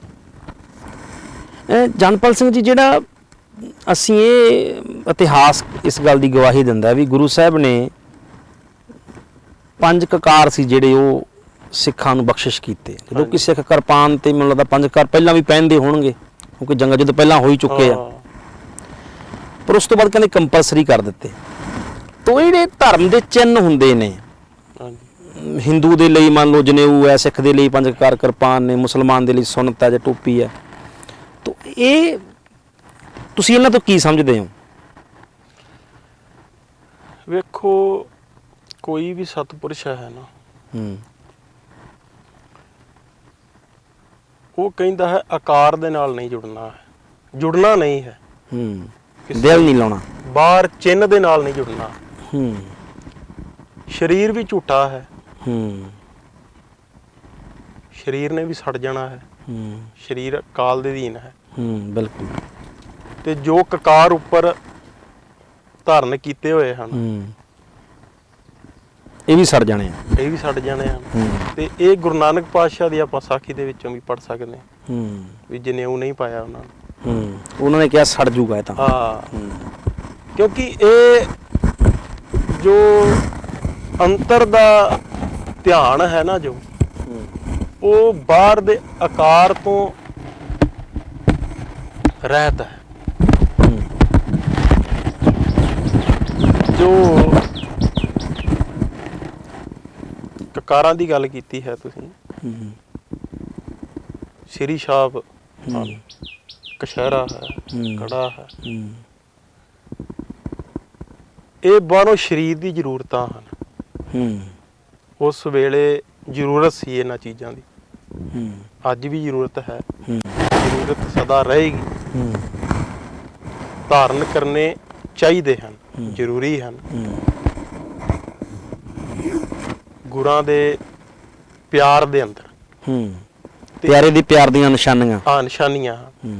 ਪਰ ਇਹਨਾਂ ਨੂੰ ਆਪਾਂ ਇਹ ਨਹੀਂ ਸਮਝ ਸਕਦੇ ਵੀ ਇਹ ਅੰਦਰ ਦੇ ਰਸਤੇ ਦੇ ਵਿੱਚ ਕੋਈ ਮਦਦ ਕਰਨਗੀ। ਹਾਂ ਠੀਕ। ਇਹ ਸਰੀਰ ਦੀ ਜ਼ਰੂਰਤਾਂ ਹਨ। ਸ੍ਰੀ ਸਾਹਿਬ ਅੱਜ ਕੱਲ ਵੇਖਨੇ ਆਪਾਂ ਵੀ ਸ੍ਰੀ ਸਾਹਿਬ ਇੱਕ ਮਜਬੂਰੀ ਦੇ ਵਿੱਚ ਪਾ ਰੱਖੀ ਹੈ, ਕੱਢ ਵੀ ਨਹੀਂ ਸਕਦਾ। ਉਹ ਇੰਨੇ ਧਾਗੇ ਉਹਨੂੰ ਲਪੇਟ ਕੇ ਰੱਖੇ ਹੋਏ ਆ ਉੱਪਰੋਂ, ਕੱਢਣੀ ਨਹੀਂ ਇਹ, ਨਿਕਲਦੀ ਨਹੀਂ। ਜੇ ਉਹ ਕੱਢੇਗਾ ਤੇ ਫਿਰ ਉਹਨੂੰ ਜਰ ਹੀ ਲੱਗਾ ਹੋਏਗਾ, ਉਹ ਜਰ ਲੱਗਿਆ ਹੁੰਦਾ ਅੰਦਰ। ਤੇ ਕਿੰਨੇ ਚਿਰ ਚੋਂ ਨਿਕਲੇਗੀ ਧਾਗੇ ਖੋਲ ਕੇ, ਉਹਨਾਂ ਚਿਰ ਗਲ ਅਗਲਾ ਵੱਢ ਜਾਂਦਾ। ਹੈ ਇਹ ਜ਼ਰੂਰਤ ਹੈ, ਆਪਾਂ ਵਰਤੋਂ ਕਰੋ ਇਹਦੀ। ਹੈ ਤੇ ਉਸ ਟਾਈਮ ਦੇ ਜੰਗਲਾਂ ਦੇ ਵਿੱਚ ਐਸਾ ਟਾਈਮ ਹੁੰਦਾ ਸੀ ਵੀ ਜੰਗਾਂ ਯੁੱਧਾਂ ਦਾ ਟਾਈਮ ਹੁੰਦਾ ਸੀ। ਕਛਹਿਰਾ ਵੀ ਇੱਕ ਨਾਲ ਚਾਹੀਦਾ ਸੀ, ਇੱਕ ਪਾਇਆ ਹੋਵੇ। ਹੁਣ ਚੋਲੇ ਦੀ ਗੱਲ ਹੈ। ਹੁਣ ਚੋਲਾ ਤੇ ਹੁੰਦਾ ਹੈ ਵੀ ਸਹਿਜ, ਜੋ ਵੀ ਲਾ ਲਓ ਖੁੱਲਾ ਹੁੰਦਾ ਹੈ, ਸਰੀਰ ਕੰਫਰਟੇਬਲ ਹੁੰਦਾ ਹੈ। ਬਿਲਕੁਲ। ਤੇ ਉਹ ਚੋਲੇ ਦੇ ਨਾਲ ਅੱਜ ਕੱਲ ਠੱਗੀਆਂ ਵੱਧ ਗਈਆਂ ਹਨ। ਉਹ ਚੋਲਾ ਅੱਜ ਕੱਲ ਠੱਗ ਹੋ ਗਿਆ ਹੈ। ਚੋਲੇ ਦੇ ਨਾਂ ਦੇ ਉੱਤੇ ਲੋਕਾਂ ਨੂੰ ਠੱਗਿਆ ਜਾਂਦਾ। ਉਹ ਹੈ ਤੇ ਸਰੀਰ ਦੀ ਜ਼ਰੂਰਤ ਨਾ, ਬਈ ਬਾਹਰੋਂ ਖੁੱਲਾ ਡੁੱਲਾ ਹੈ, ਵੀ ਸਹਿਜ ਬਈ ਲਾ ਲਿਆ ਬਈ, ਔਰ ਇੱਕ ਨਿਸ਼ਾਨੀ ਬਣ ਗਈ। ਤੇ ਉਹ ਜੋ ਪਹਿਰਾਵਾ ਬਣ ਗਿਆ ਬਾਹਰ ਦਾ, ਉਹ ਅੱਜ ਕੱਲ ਮਤਲਬ ਠੱਗੀਆਂ ਹੋ ਰਹੀਆਂ ਹਨ। ਤੇ ਇਹ ਹੈ ਜੋ ਖਾਲਸ ਹੋ ਗਿਆ ਹੈ, ਉਹ ਬਾਹਰ ਦੀਆਂ ਚੀਜ਼ਾਂ ਨੂੰ ਵਰਤਦਾ ਹੈ, ਨਾ ਕਿ ਉਹਨਾਂ ਨੂੰ ਐਸਾ ਧਾਰਨ ਕਰ ਲੈਂਦਾ ਹੈ ਕਿ ਉਸ ਦੇ ਨਾਲ ਜੁੜੀ ਜਾਂਦਾ ਹੈ, ਉਸ ਦਾ ਗੁਲਾਮ ਹੋ ਜਾਂਦਾ। ਤੇ ਇਹ ਗੱਲ ਹੈ, ਕਕਾਰ ਜੋ ਸਤਿਗੁਰਾਂ ਨੇ ਬਖਸ਼ੇ ਹਨ ਖਾਲਸੇ ਨੂੰ, ਉਹ ਸਰੀਰ ਲਈ ਜ਼ਰੂਰਤ ਹਨ, ਨਾ ਕਿ। ਪਰ ਜਿਹੜਾ ਭਗਤ ਕਬੀਰ ਸਾਹਿਬ ਜੀ ਨੇ ਇੱਕ ਸ਼ਬਦ ਜੋ ਤੁਸੀਂ ਤੁਲਨਾ ਨਾਲ ਤੁਸੀਂ ਬਚਨ ਵੀ ਉਚਾਰਨ ਕੀਤਾ, ਪ੍ਰੇਮ ਭਗਤ ਜਿਹ ਜਾਨੀ, ਵੀ ਖਾਲਸਾ ਉਹ ਹੁੰਦਾ ਜਿਹਨੇ ਪ੍ਰੇਮਾ ਭਗਤੀ ਨੂੰ ਜਾਣ ਲਿਆ। ਉਹ ਖਾਲਸਾ ਕਿਹੜਾ? ਜੋ ਪ੍ਰੇਮ ਇੱਕ ਮਾਰਗ ਹੈ, ਇੱਕ ਰਸਤਾ ਹੈ, ਤੇ ਪ੍ਰੇਮ ਦੇ ਰਾਹੀਂ ਆਪਣੇ ਪ੍ਰੀਤਮ ਨੂੰ ਪਾਇਆ ਜਾਂਦਾ। ਹੁਣ ਕਿਤੇ ਪ੍ਰੇਮ ਹੋਏਗਾ ਬਾਹਰ, ਕਿਸੇ ਰਾਜਨੇਤਾ ਦੇ ਨਾਲ ਪ੍ਰੇਮ ਹੈ, ਉਹ ਫਿਰ ਅਸੀਂ ਮਨ ਵੈਸਾ ਹੋਣਾ ਸ਼ੁਰੂ ਹੋ ਜਾਂਦਾ, ਪ੍ਰਭਾਵਿਤ ਹੁੰਦਾ ਹੈ। ਕਿਸੇ ਐਕਟਰ ਤੋਂ ਹੈ, ਮਨ ਵੈਸਾ ਹੋਣਾ ਸ਼ੁਰੂ ਹੋ ਜਾਂਦਾ। ਜੇ ਪ੍ਰੇਮ ਸੰਤ ਦੇ ਨਾਲ ਹੈ, ਪ੍ਰੇਮ ਸਤਿਗੁਰੂ ਦੇ ਨਾਲ ਹੈ, ਪ੍ਰੇਮ ਪ੍ਰਮਾਤਮਾ ਦੇ ਨਾਲ, ਨਿਰਾਕਾਰ ਦੇ ਨਾਲ ਹੈ, ਤੇ ਮਨ ਸੁਭਾਵਕ ਹੀ ਵੈਸਾ ਹੋਣਾ ਸ਼ੁਰੂ ਹੋ ਜਾਂਦਾ, ਮਿਟਣਾ ਸ਼ੁਰੂ ਹੋ ਜਾਂਦਾ। ਤੇ ਸੰਸਾਰ ਵੱਲੋਂ ਉਸ ਦੀ ਮੌਤ ਹੋ ਜਾਂਦੀ ਹੈ, ਜੋ ਪ੍ਰੇਮ ਦੇ ਵਿੱਚ ਆਪਣੇ ਆਪ ਨੂੰ ਮਿਟਾ ਲੈਂਦਾ ਹੈ। ਉਹ ਖਾਲਸਾ। ਆਪ ਗਵਾਈਏ ਤਾਂ ਸਹੁ ਪਾਈਏ। ਬਿਲਕੁਲ, ਇਹ ਪ੍ਰੇਮ ਦੀ ਗੱਲ ਹੈ ਸਾਰੀ। ਤੇ ਜੋ ਪ੍ਰੇਮ ਦੇ ਅੰਦਰ ਆਪਣੇ ਆਪ ਦਾ ਪੂਰਨ ਦੇ ਪੂਰਨ ਸਮਰਪਣ ਕਰ ਦਿੰਦਾ ਹੈ, ਝੁਕ ਜਾਂਦਾ ਹੈ ਗੁਰੂ ਦੇ ਅੱਗੇ, ਉਹਨੇ ਪ੍ਰੇਮ ਭਗਤੀ ਨੂੰ ਜਾਣ ਲਿਆ, ਉਹ ਮਿਟ ਗਿਆ। ਪ੍ਰੇਮ ਭਗਤ ਜਿਹ ਜਾਨੀ, ਉਹ ਖਾਲਸਾ ਹੋ ਗਿਆ। ਅੱਛਾ, ਜਿਵੇਂ ਤੁਸੀਂ ਗੱਲ ਕੀਤੀ ਵੀ ਧਰਮ ਦੇ ਚਿੰਨ੍ਹਾਂ ਦੇ ਨਾਂ ਦੇ ਉੱਤੇ ਬੰਦਾ ਠੱਗੀਆਂ ਮਾਰਦਾ ਹੈਗਾ, ਕਿਰਪਾਨਾਂ ਵਾਲੇ ਵੀ ਮਾਰੀ ਜਾਂਦੇ ਆ, ਚੂੜਿਆਂ ਵਾਲੇ ਵੀ ਮਾਰੀ ਜਾਂਦੇ ਆ, ਤੁਸੀਂ ਕੀ ਸਮਝਦੇ ਹੋ ਉਹਦੇ ਵਿੱਚ? ਫਿਰ ਕੀ ਕਾਰਨ ਹੈ ਕਿ ਬਾਹਰ ਦਾ ਕੇਵਲ ਵਿਖਾਵਾ ਰਹਿ ਗਿਆ? ਅਸੀਂ ਬਾਹਰ ਜੁੜ ਗਏ ਹਾਂ, ਇਮਾਰਤਾਂ ਦੇ ਨਾਲ ਜੁੜ ਗਏ। ਅਸੀਂ ਜੇ ਹਿਸਾਬ ਦੇ ਨਾਲ ਸੰਸਾਰ ਨੂੰ ਵੇਖਦੇ ਹਾਂ, ਉਸ ਹਿਸਾਬ ਨਾਲ ਅਸੀਂ ਆਪਾਂ ਗੁਰੂ ਨੂੰ ਵੇਖਦੇ ਹਾਂ। ਸੰਸਾਰੀ ਦ੍ਰਿਸ਼ਟੀ ਨਾਲ। ਸੰਸਾਰ ਦੇ ਵਿੱਚ ਜਿਸ ਕੋਲ ਵੱਡੀ ਕੋਠੀ ਹੈ, ਵੱਡੀ ਕਾਰ ਹੈ, ਕੋਈ ਵੱਡਾ ਬਿਜ਼ਨਸਮੈਨ ਹੈ, ਉਹ ਤੋਂ ਅਸੀਂ ਪ੍ਰਭਾਵਿਤ ਹੁੰਨੇ ਹਾਂ ਬਾਹਰੋਂ। ਸੁਭਾਵਿਕ ਹੀ ਹੈ, ਸੰਸਾਰ ਦੀ ਇੱਕ ਦ੍ਰਿਸ਼ਟੀ ਐਸੀ ਹੈ। ਤੇ ਵੈਸੇ ਹੀ ਅਸੀਂ ਸੰਤ ਤੋਂ ਪ੍ਰਭਾਵਿਤ ਹੋ ਰਹੇ ਹਾਂ ਬਾਹਰੋਂ, ਚੋਲੇ ਕਰਕੇ ਕਕਾਰ ਪਾ ਰੱਖੇ ਹਨ ਵੀ ਠੀਕ ਹੈ, ਵੀ ਮਿੱਠਾ ਬੋਲਦਾ ਹੈ, ਠੀਕ ਹੈ, ਉੱਪਰੋਂ ਮਿੱਠਾ ਬੋਲਦਾ, ਬਾਣੀ ਬੋਲਦਾ ਹੈ। ਹਾਂ, ਬਾਣੀ ਦੇ ਪ੍ਰਮਾਣ ਬਹੁਤੇ ਸੁਣਾਉਂਦਾ, ਉਹ ਪ੍ਰਮਾਣ ਦਿੰਦਾ ਹੈ ਬਾਣੀ ਦੇ ਮਿੱਠੇ ਮਿੱਠੇ। ਤੇ ਅੰਦਰ ਕਿਸ ਨੇ ਆਪਣੇ ਅੰਦਰ ਨਹੀਂ ਨਾ ਜਾ ਕੇ ਵੇਖਿਆ, ਉਹ ਕਿਸੇ ਨੂੰ ਵੀ ਪਹਿਚਾਨ ਨਹੀਂ ਸਕਦਾ ਦੂਸਰੇ ਨੂੰ। ਤੇ ਜੋ ਜਿਸ ਦਾ ਆਪਣੇ ਅੰਦਰ ਪ੍ਰੇਮ ਹੈ ਪ੍ਰਮਾਤਮਾ ਪ੍ਰਤੀ, ਗੁਰੂ ਪ੍ਰਤੀ, ਆਪਣੇ ਨਿੱਜ ਘਰ ਦੇ ਜੋ ਨੇੜੇ ਹੈ, ਠਹਿਰਿਆ ਹੋਇਆ ਹੈ, ਥਿਰ ਹੋ ਗਿਆ, ਉਹ ਪਹਿਚਾਨ ਜਾਂਦਾ ਹੈ ਵੀ ਇਹ ਠੱਗ ਹੈ। ਜੋ ਸਹਿਜ ਹੋ ਗਿਆ ਉਸ ਨੂੰ ਬਾਹਰ ਦੇ ਵਿਖਾਵਿਆਂ ਦੀ ਲੋੜ ਨਹੀਂ ਹੈ। ਉਹ ਬਾਹਰੋਂ ਪਹਿਚਾਣ ਦੇ ਵਿੱਚ ਵੀ ਨਹੀਂ ਆਉਂਦਾ ਵੀ ਇਹ ਕੈਸਾ ਹੈ, ਇਹ ਖਾਲਸਾ ਬਾਹਰੋਂ ਹੈ ਕਿ ਨਹੀਂ, ਬਾਹਰੋਂ ਦੇਖਣ ਦੀ ਗੱਲ ਨਹੀਂ, ਬਾਹਰੋਂ ਵਿਖਾਣਾ ਵੀ ਨਹੀਂ ਚਾਹੁੰਦਾ। ਰੌਲਾ ਨਹੀਂ ਪਾਉਂਦਾ ਵੀ ਮੈਂ ਖਾਲਸਾ, ਸਹਿਜ ਹੋ। ਪਰ ਨਹੀਂ, ਲੋਕ ਤਾਂ ਪਿੱਛੇ ਇਦਾਂ ਖਾਲਸਾ ਨਾਮ ਲਿਖ ਕੇ ਇਦਾਂ ਕਰਦੇ ਨੇ, ਫਲਾਣਾ ਸਿੰਘ ਖਾਲਸਾ, ਫਲਾਣਾ ਸਿੰਘ ਖਾਲਸਾ। ਉਹਦੇ ਨਾਲ ਹੰਕਾਰ ਦੀ ਪੂਰਤੀ ਹੁੰਦੀ ਹੈ, ਸੁੱਖ ਮਿਲਦਾ ਹੈ ਮਨ ਨੂੰ, ਰਸ ਹੈ ਉਹ ਇੱਕ। ਠੀਕ ਹੈ। ਅਸੀਂ ਹੁਣ ਕੋਈ ਵੀ ਹੈ ਮੇਲੇ ਲਗਾਉਂਦੇ ਆ, ਵਿਸਾਖੀ ਤੇ ਖਾਲਸੇ ਦੇ ਤਿਉਹਾਰ ਮਨਾਉਂਦੇ ਆ, ਬੜਾ ਰੌਲਾ ਪਾਉਂਦੇ ਆ। ਉਹਦੇ ਨਾਲ ਕੀ ਹੁੰਦਾ, ਹੰਕਾਰ ਦੀ ਪੂਰਤੀ ਹੁੰਦੀ ਹੈ ਜ਼ਿਆਦਾ, ਬਈ ਅਸੀਂ ਬੜੇ ਮਹਾਨ, ਸਾਡਾ ਧਰਮ ਬੜਾ ਮਹਾਨ ਹੈ, ਸਾਡਾ ਧਰਮ ਸਭ ਤੋਂ ਉੱਚਾ ਹੈ, ਅਸੀਂ ਬੜੇ ਚੰਗੇ ਹੁੰਦੇ ਆ ਜੀ, ਹਨਾ। ਬਿਲਕੁਲ। ਤੇ ਉਹ ਤੇ ਸੇਵਰ ਉਹ ਐਸਾ ਬਿਲਕੁਲ ਨਹੀਂ ਹੈ, ਉਹ ਤੇ ਬਾਹਰ ਦੀ ਦਿੱਖ ਹੈ ਨਾ, ਉਹ ਤੇ ਇੱਕ ਸੰਸਾਰੀ ਦ੍ਰਿਸ਼ਟੀ ਹੈ। ਜੋ ਖਾਲਸਾ ਆਪਣੇ ਆਪ ਦੇ ਨਾਲ ਚਿੰਨ੍ਹ ਲਗਾ ਰਹੇ ਹਨ, ਨਾਮ ਲਗਾ ਰਹੇ ਹਨ ਖਾਲਸੇ ਦਾ, ਅਸੀਂ ਖਾਲਸੇ ਹਾਂ। ਜੋ ਆਪਣੇ ਨਾਲ ਕੁਝ ਲਗਾ ਰਿਹਾ ਹੈ, ਮੈਂ ਹਾਂ, ਉਹ ਖਾਲਸ ਤੇ ਨਹੀਂ ਹੈ। ਉਹ ਤੇ ਕੁਝ ਹੈ ਨਾ, ਕੁਝ ਬਣ ਗਿਆ ਹੈ ਉਹਦੇ। ਬਿਲਕੁਲ। ਇੱਥੇ ਤੇ ਇਹ ਜੋ ਗੱਲ ਹੈ ਇਹ ਮਿਟਣ ਦੀ ਹੈ, ਇਹ ਪ੍ਰੇਮ ਦੇ ਵਿੱਚ ਆਪਣਾ ਆਪ ਸਮਰਪਣ ਕਰਨਾ ਗੁਰੂ ਨੂੰ, ਕਹਿ ਲਓ ਇਹ ਜੋ ਸਰੈਂਡਰ ਕਰਨਾ, ਖੇਡ ਹੀ ਮਿਟਣ ਦੀ, ਜ਼ੀਰੋ ਹੋਣ ਦੀ ਗੱਲ। ਇਹ ਮਰਨ ਦੀ। ਤੇ ਜੋ ਮਰ ਜਾਂਦਾ ਹੈ ਨਾ, ਬਾਹਰੋਂ ਮਰ ਜਾਂਦਾ ਹੈ, ਬਾਹਰਲੇ ਧਰਮਾਂ ਵੱਲੋਂ ਮਰ ਜਾਂਦਾ, ਮਰਨੇ ਕੀ ਚਿੰਤਾ ਨਹੀਂ, ਜੀਵਨ ਕੀ ਛੱਡ ਆਸ। ਉਹ ਮਰਨ ਦੇ ਵਿੱਚ ਚਾਹ ਹੈ, ਕਬੀਰ ਜੀ ਕਹਿੰਦੇ ਹਨ, ਮੋਹੇ ਮਰਨੇ ਕਾ ਚਾਓ, ਚਾਓ ਹੈ ਮਰੋ ਤਾਂ ਹਰ ਕੇ ਦਵਾਰ। ਉਹ ਮਰਨ ਦੇ ਵਿੱਚ ਸੰਤੁਸ਼ਟੀ ਹੈ, ਉਸ ਮਰਨ ਦੇ ਵਿੱਚ ਹੀ ਭਲਾ ਹੈ। ਆਤਮਿਕ ਤੌਰ ਤੇ ਵਿਕਾਰਾਂ ਦਾ, ਪਾਪਾਂ ਦਾ ਮਰ ਜਾਣਾ, ਬਾਹਰੋਂ ਮਰ ਜਾਣਾ, ਬਾਹਰ ਦੀ ਵਿਚਾਰਧਾਰਾ ਤੋਂ ਮਰ ਜਾਣਾ, ਹਉਮੈ ਦਾ ਮਰ ਜਾਣਾ, ਮੈਂ ਦਾ ਮਰ ਜਾਣਾ। ਅੱਛਾ ਵੀ ਮੈਂ ਹਉਮੈ ਦਾ ਮਰ ਜਾਣਾ, ਉਸ ਤੋਂ ਬਿਨਾ ਖਾਲਸਾ ਨਹੀਂ ਹੋ ਸਕਦਾ। ਖਾਲਸ ਕਿਵੇਂ ਹੋ ਸਕਦਾ ਜੇ ਮਿਲਾਵਟ ਹੈ, ਬਾਹਰ ਗੁਲਾਮ ਹੈ ਕਿਸੇ ਵਿਚਾਰਧਾਰਾ ਦਾ, ਕਿਸੇ ਧਾਰਨਾ ਦਾ ਗੁਲਾਮ ਹੈ, ਜੁੜਿਆ ਹੋਇਆ। ਉਤਨਾ ਚਿਰ ਤੱਕ ਉਹ ਅੰਦਰ ਉਸ ਪ੍ਰਮਾਤਮਾ ਨਾਲ ਨਹੀਂ ਜੁੜ ਸਕਦਾ। ਕਿਸ ਪ੍ਰਮਾਤਮਾ ਦੀ ਕੋਈ ਧਾਰਨਾ ਨਹੀਂ ਹੈ, ਕਿਸ ਪ੍ਰਮਾਤਮਾ ਦਾ ਕੋਈ ਧਰਮ ਨਹੀਂ, ਬਿਲਕੁਲ, ਕਿਸ ਪ੍ਰਮਾਤਮਾ ਦਾ ਕੋਈ ਪਹਿਰਾਵਾ ਨਹੀਂ ਹੈ, ਕਿਸ ਪ੍ਰਮਾਤਮਾ ਦਾ ਕੋਈ ਰੰਗ ਨਹੀਂ ਹੈ, ਰੂਪ ਨਾ ਰੰਗ ਨਾ। ਉਸ ਨਾਲ ਕਿਵੇਂ ਜੁੜ ਸਕਦਾ ਹੈ? ਜਿਤਨੇ ਚਿਰ ਤੱਕ ਬਾਹਰ ਰੰਗਾਂ ਦੇ ਨਾਲ ਜੁੜਿਆ ਹੋਇਆ ਹੈ, ਬਾਹਰ ਸਰੀਰ ਦੇ ਨਾਲ ਜੁੜਿਆ ਹੋਇਆ ਹੈ, ਬਾਹਰ ਦੀ ਖੂਬਸੂਰਤੀ ਦੇ ਨਾਲ ਜੁੜਿਆ ਹੋਇਆ ਹੈ, ਕਿਉਂਕਿ ਸਾਰਾ ਕੁਝ ਹੈ ਮਾਇਆ। ਸਰੀਰ ਵੀ ਮਾਇਆ ਹੈ, ਸੰਸਾਰ ਵੀ ਮਾਇਆ ਹੈ, ਇੱਕ ਸੁਪਨਾ, ਸੁਪਨੇ ਦੇ ਵਾਂਗ। ਤੇ ਜੋ ਸੁਪਨੇ ਤੋਂ ਜਾਗ ਜਾਂਦਾ ਹੈ ਉਹ ਥਿਰ ਪ੍ਰਮਾਤਮਾ ਦੇ ਵਿੱਚ ਰੁਕ ਜਾਂਦਾ। ਸੁਪਨੇ ਤੋਂ ਜਾਗਾਂਗੇ ਤੇ ਅਸਲੀਅਤ ਜਾਣਾਂਗੇ। ਅਸਲੀਅਤ ਦੇ ਵਿੱਚ ਉਹ ਰੁਕ ਜਾਂਦਾ ਹੈ, ਥਿਰ ਹੋ ਜਾਂਦਾ, ਠਹਿਰ ਜਾਂਦਾ, ਠਹਿਰਾਵ ਆ ਜਾਂਦਾ।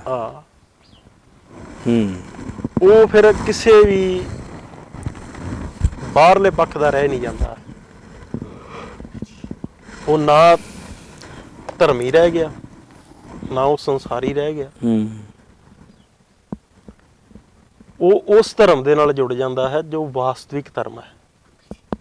ਤੋ ਜਿਹੜਾ ਵਾਸਤਵਿਕ ਧਰਮ ਹੈ, ਹਾਂ, ਇਹਦੇ ਤੋਂ ਤੁਹਾਡਾ ਕੀ ਭਾਵ ਹੈ? ਧਰਮ ਤੇ ਵੇਖੋ ਇੱਕ ਹੈ। ਵਾਸਤਵਿਕ ਧਰਮ ਇਹ ਹੈ ਵੀ ਬਾਹਰੋਂ ਅੰਦਰ ਵੱਲ ਆਉਣਾ। ਓਕੇ, ਦੌੜ ਭੱਜ ਖਤਮ ਹੋ ਜਾਣੀ। ਹਾਂ, ਜੋ ਨਿਸ਼ਚਿੰਤ ਹੋ ਗਿਆ। ਜਿਵੇਂ ਆਪ ਨੇ ਕਿਹਾ ਹੈ ਵੀ ਭੱਜ ਦੌੜ ਮੁੱਕ ਜਾਣੀ। ਤੇ ਜੋ ਭੱਜ ਦੌੜ ਦੇ ਵਿੱਚ ਹੈ, ਭਾਵੇਂ ਉਹ ਧਾਰਮਿਕ ਭੱਜ ਦੌੜ ਦੇ ਵਿੱਚ ਵੀ ਹੈ, ਜਿਸ ਦਾ ਮਨ ਚੱਲ ਰਿਹਾ ਹੈ ਕੁਛ ਪਾਣ ਦੀ ਇੱਛਾ ਦੇ ਕਰਕੇ, ਉਹ ਮੁਕਤ ਕਿਵੇਂ ਹੋ ਸਕਦਾ ਹੈ? ਉਸ ਨੂੰ ਤਾਂ ਕੁਛ ਚਾਹੀਦਾ ਹੈ। ਉਹ ਕਿਸੇ ਨਾ ਕਿਸੇ ਦੌੜ ਦੇ ਵਿੱਚ ਹੈ, ਉਹ ਮੁਕਤ ਨਹੀਂ ਹੋ ਸਕਦਾ।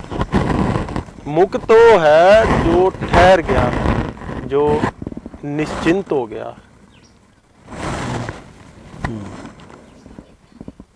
ਉਹ ਪ੍ਰਮਾਤਮਾ ਦੇ ਵਿੱਚ ਰੁਕ ਜਾਂਦਾ ਹੈ। ਅੱਛਾ ਗਿਆਨੀ ਜੀ, ਤੁਸੀਂ ਗੱਲ ਕੀਤੀ ਜਿਹੜੀ ਵੀ ਅੰਦਰ ਦਾ ਧਰਮ, ਬਾਹਰ ਦਾ ਧਰਮ, ਕਿ ਆਮ ਲੋਕਾਂ ਨੂੰ ਨਾ ਇਹ ਗੱਲਾਂ ਨਹੀਂ ਸਮਝ ਪੈਂਦੀਆਂ, ਕਿਉਂਕਿ ਇਸ ਕਰਕੇ ਬਾਹਰੀ ਧਰਮ ਦੇ ਉੱਤੇ ਬੜਾ ਜ਼ੋਰ ਦਿੱਤਾ ਜਾਂਦਾ ਲੋਕਾਂ ਦੇ ਵੱਲੋਂ, ਹਨਾ। ਅੱਜ ਸੰਤ ਬਣਨਾ ਵੀ ਬਾਹਰੀ ਤੌਰ ਤੇ ਰਹਿ ਗਿਆ, ਬ੍ਰਹਮ ਗਿਆਨੀ ਬਣਨਾ ਵੀ ਬਾਹਰੀ ਤੌਰ ਤੇ ਰਹਿ ਗਿਆ, ਖਾਲਸਾ ਬਣਨਾ ਵੀ ਬਾਹਰੀ ਤੌਰ ਤੇ ਰਹਿ ਗਿਆ। ਤੁਸੀਂ ਜਿਹੜੀ ਗੱਲ ਕਰਦੇ ਹੋ ਅੰਦਰ ਦਾ ਧਰਮ, ਉਹ ਅੰਦਰ ਦਾ ਧਰਮ ਤੇ ਬਾਹਰ ਦਾ ਧਰਮ, ਉਹ ਕੀ ਹੈ? ਐਸਾ ਹੈ ਨਾ, ਪਹਿਲਾਂ ਅੰਦਰ, ਫਿਰ ਬਾਅਦ ਚ ਬਾਹਰ। ਅੰਦਰੋਂ ਜੋ ਇੱਕ ਪਰਮਾਤਮਾ ਦੇ ਨਾਲ ਜੁੜਿਆ, ਉਸ ਨੇ ਪ੍ਰਗਟ ਕਰਨ ਦੀ ਕੋਸ਼ਿਸ਼ ਕੀਤੀ ਹੈ ਬਾਹਰ, ਬਾਹਰ ਸਮਝਾਉਣ ਦੀ ਕੋਸ਼ਿਸ਼ ਕੀਤੀ ਹੈ। ਕੋਈ ਵੀ ਸਤਿਪੁਰਸ਼ ਹੈ, ਬਾਹਰਲਾ ਧਰਮ ਜ਼ਰੂਰੀ ਹੈ ਸ਼ੁਰੂਆਤ ਵਾਸਤੇ।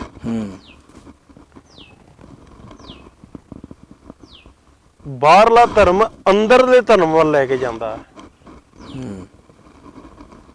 ਬਾਹਰਲਾ ਧਰਮ ਜੋ ਦਿਸ ਰਿਹਾ ਹੈ, ਜੋ ਦਿਸਣ ਦੇ ਵਿੱਚ ਆਉਂਦਾ ਹੈ, ਉਹ ਇੱਕ ਦੇ ਨਾਲ ਜੋੜਦਾ ਹੈ। ਉਹ ਦਵੈਸ਼ ਨੂੰ ਖਤਮ ਕਰਦਾ ਧਰਮ।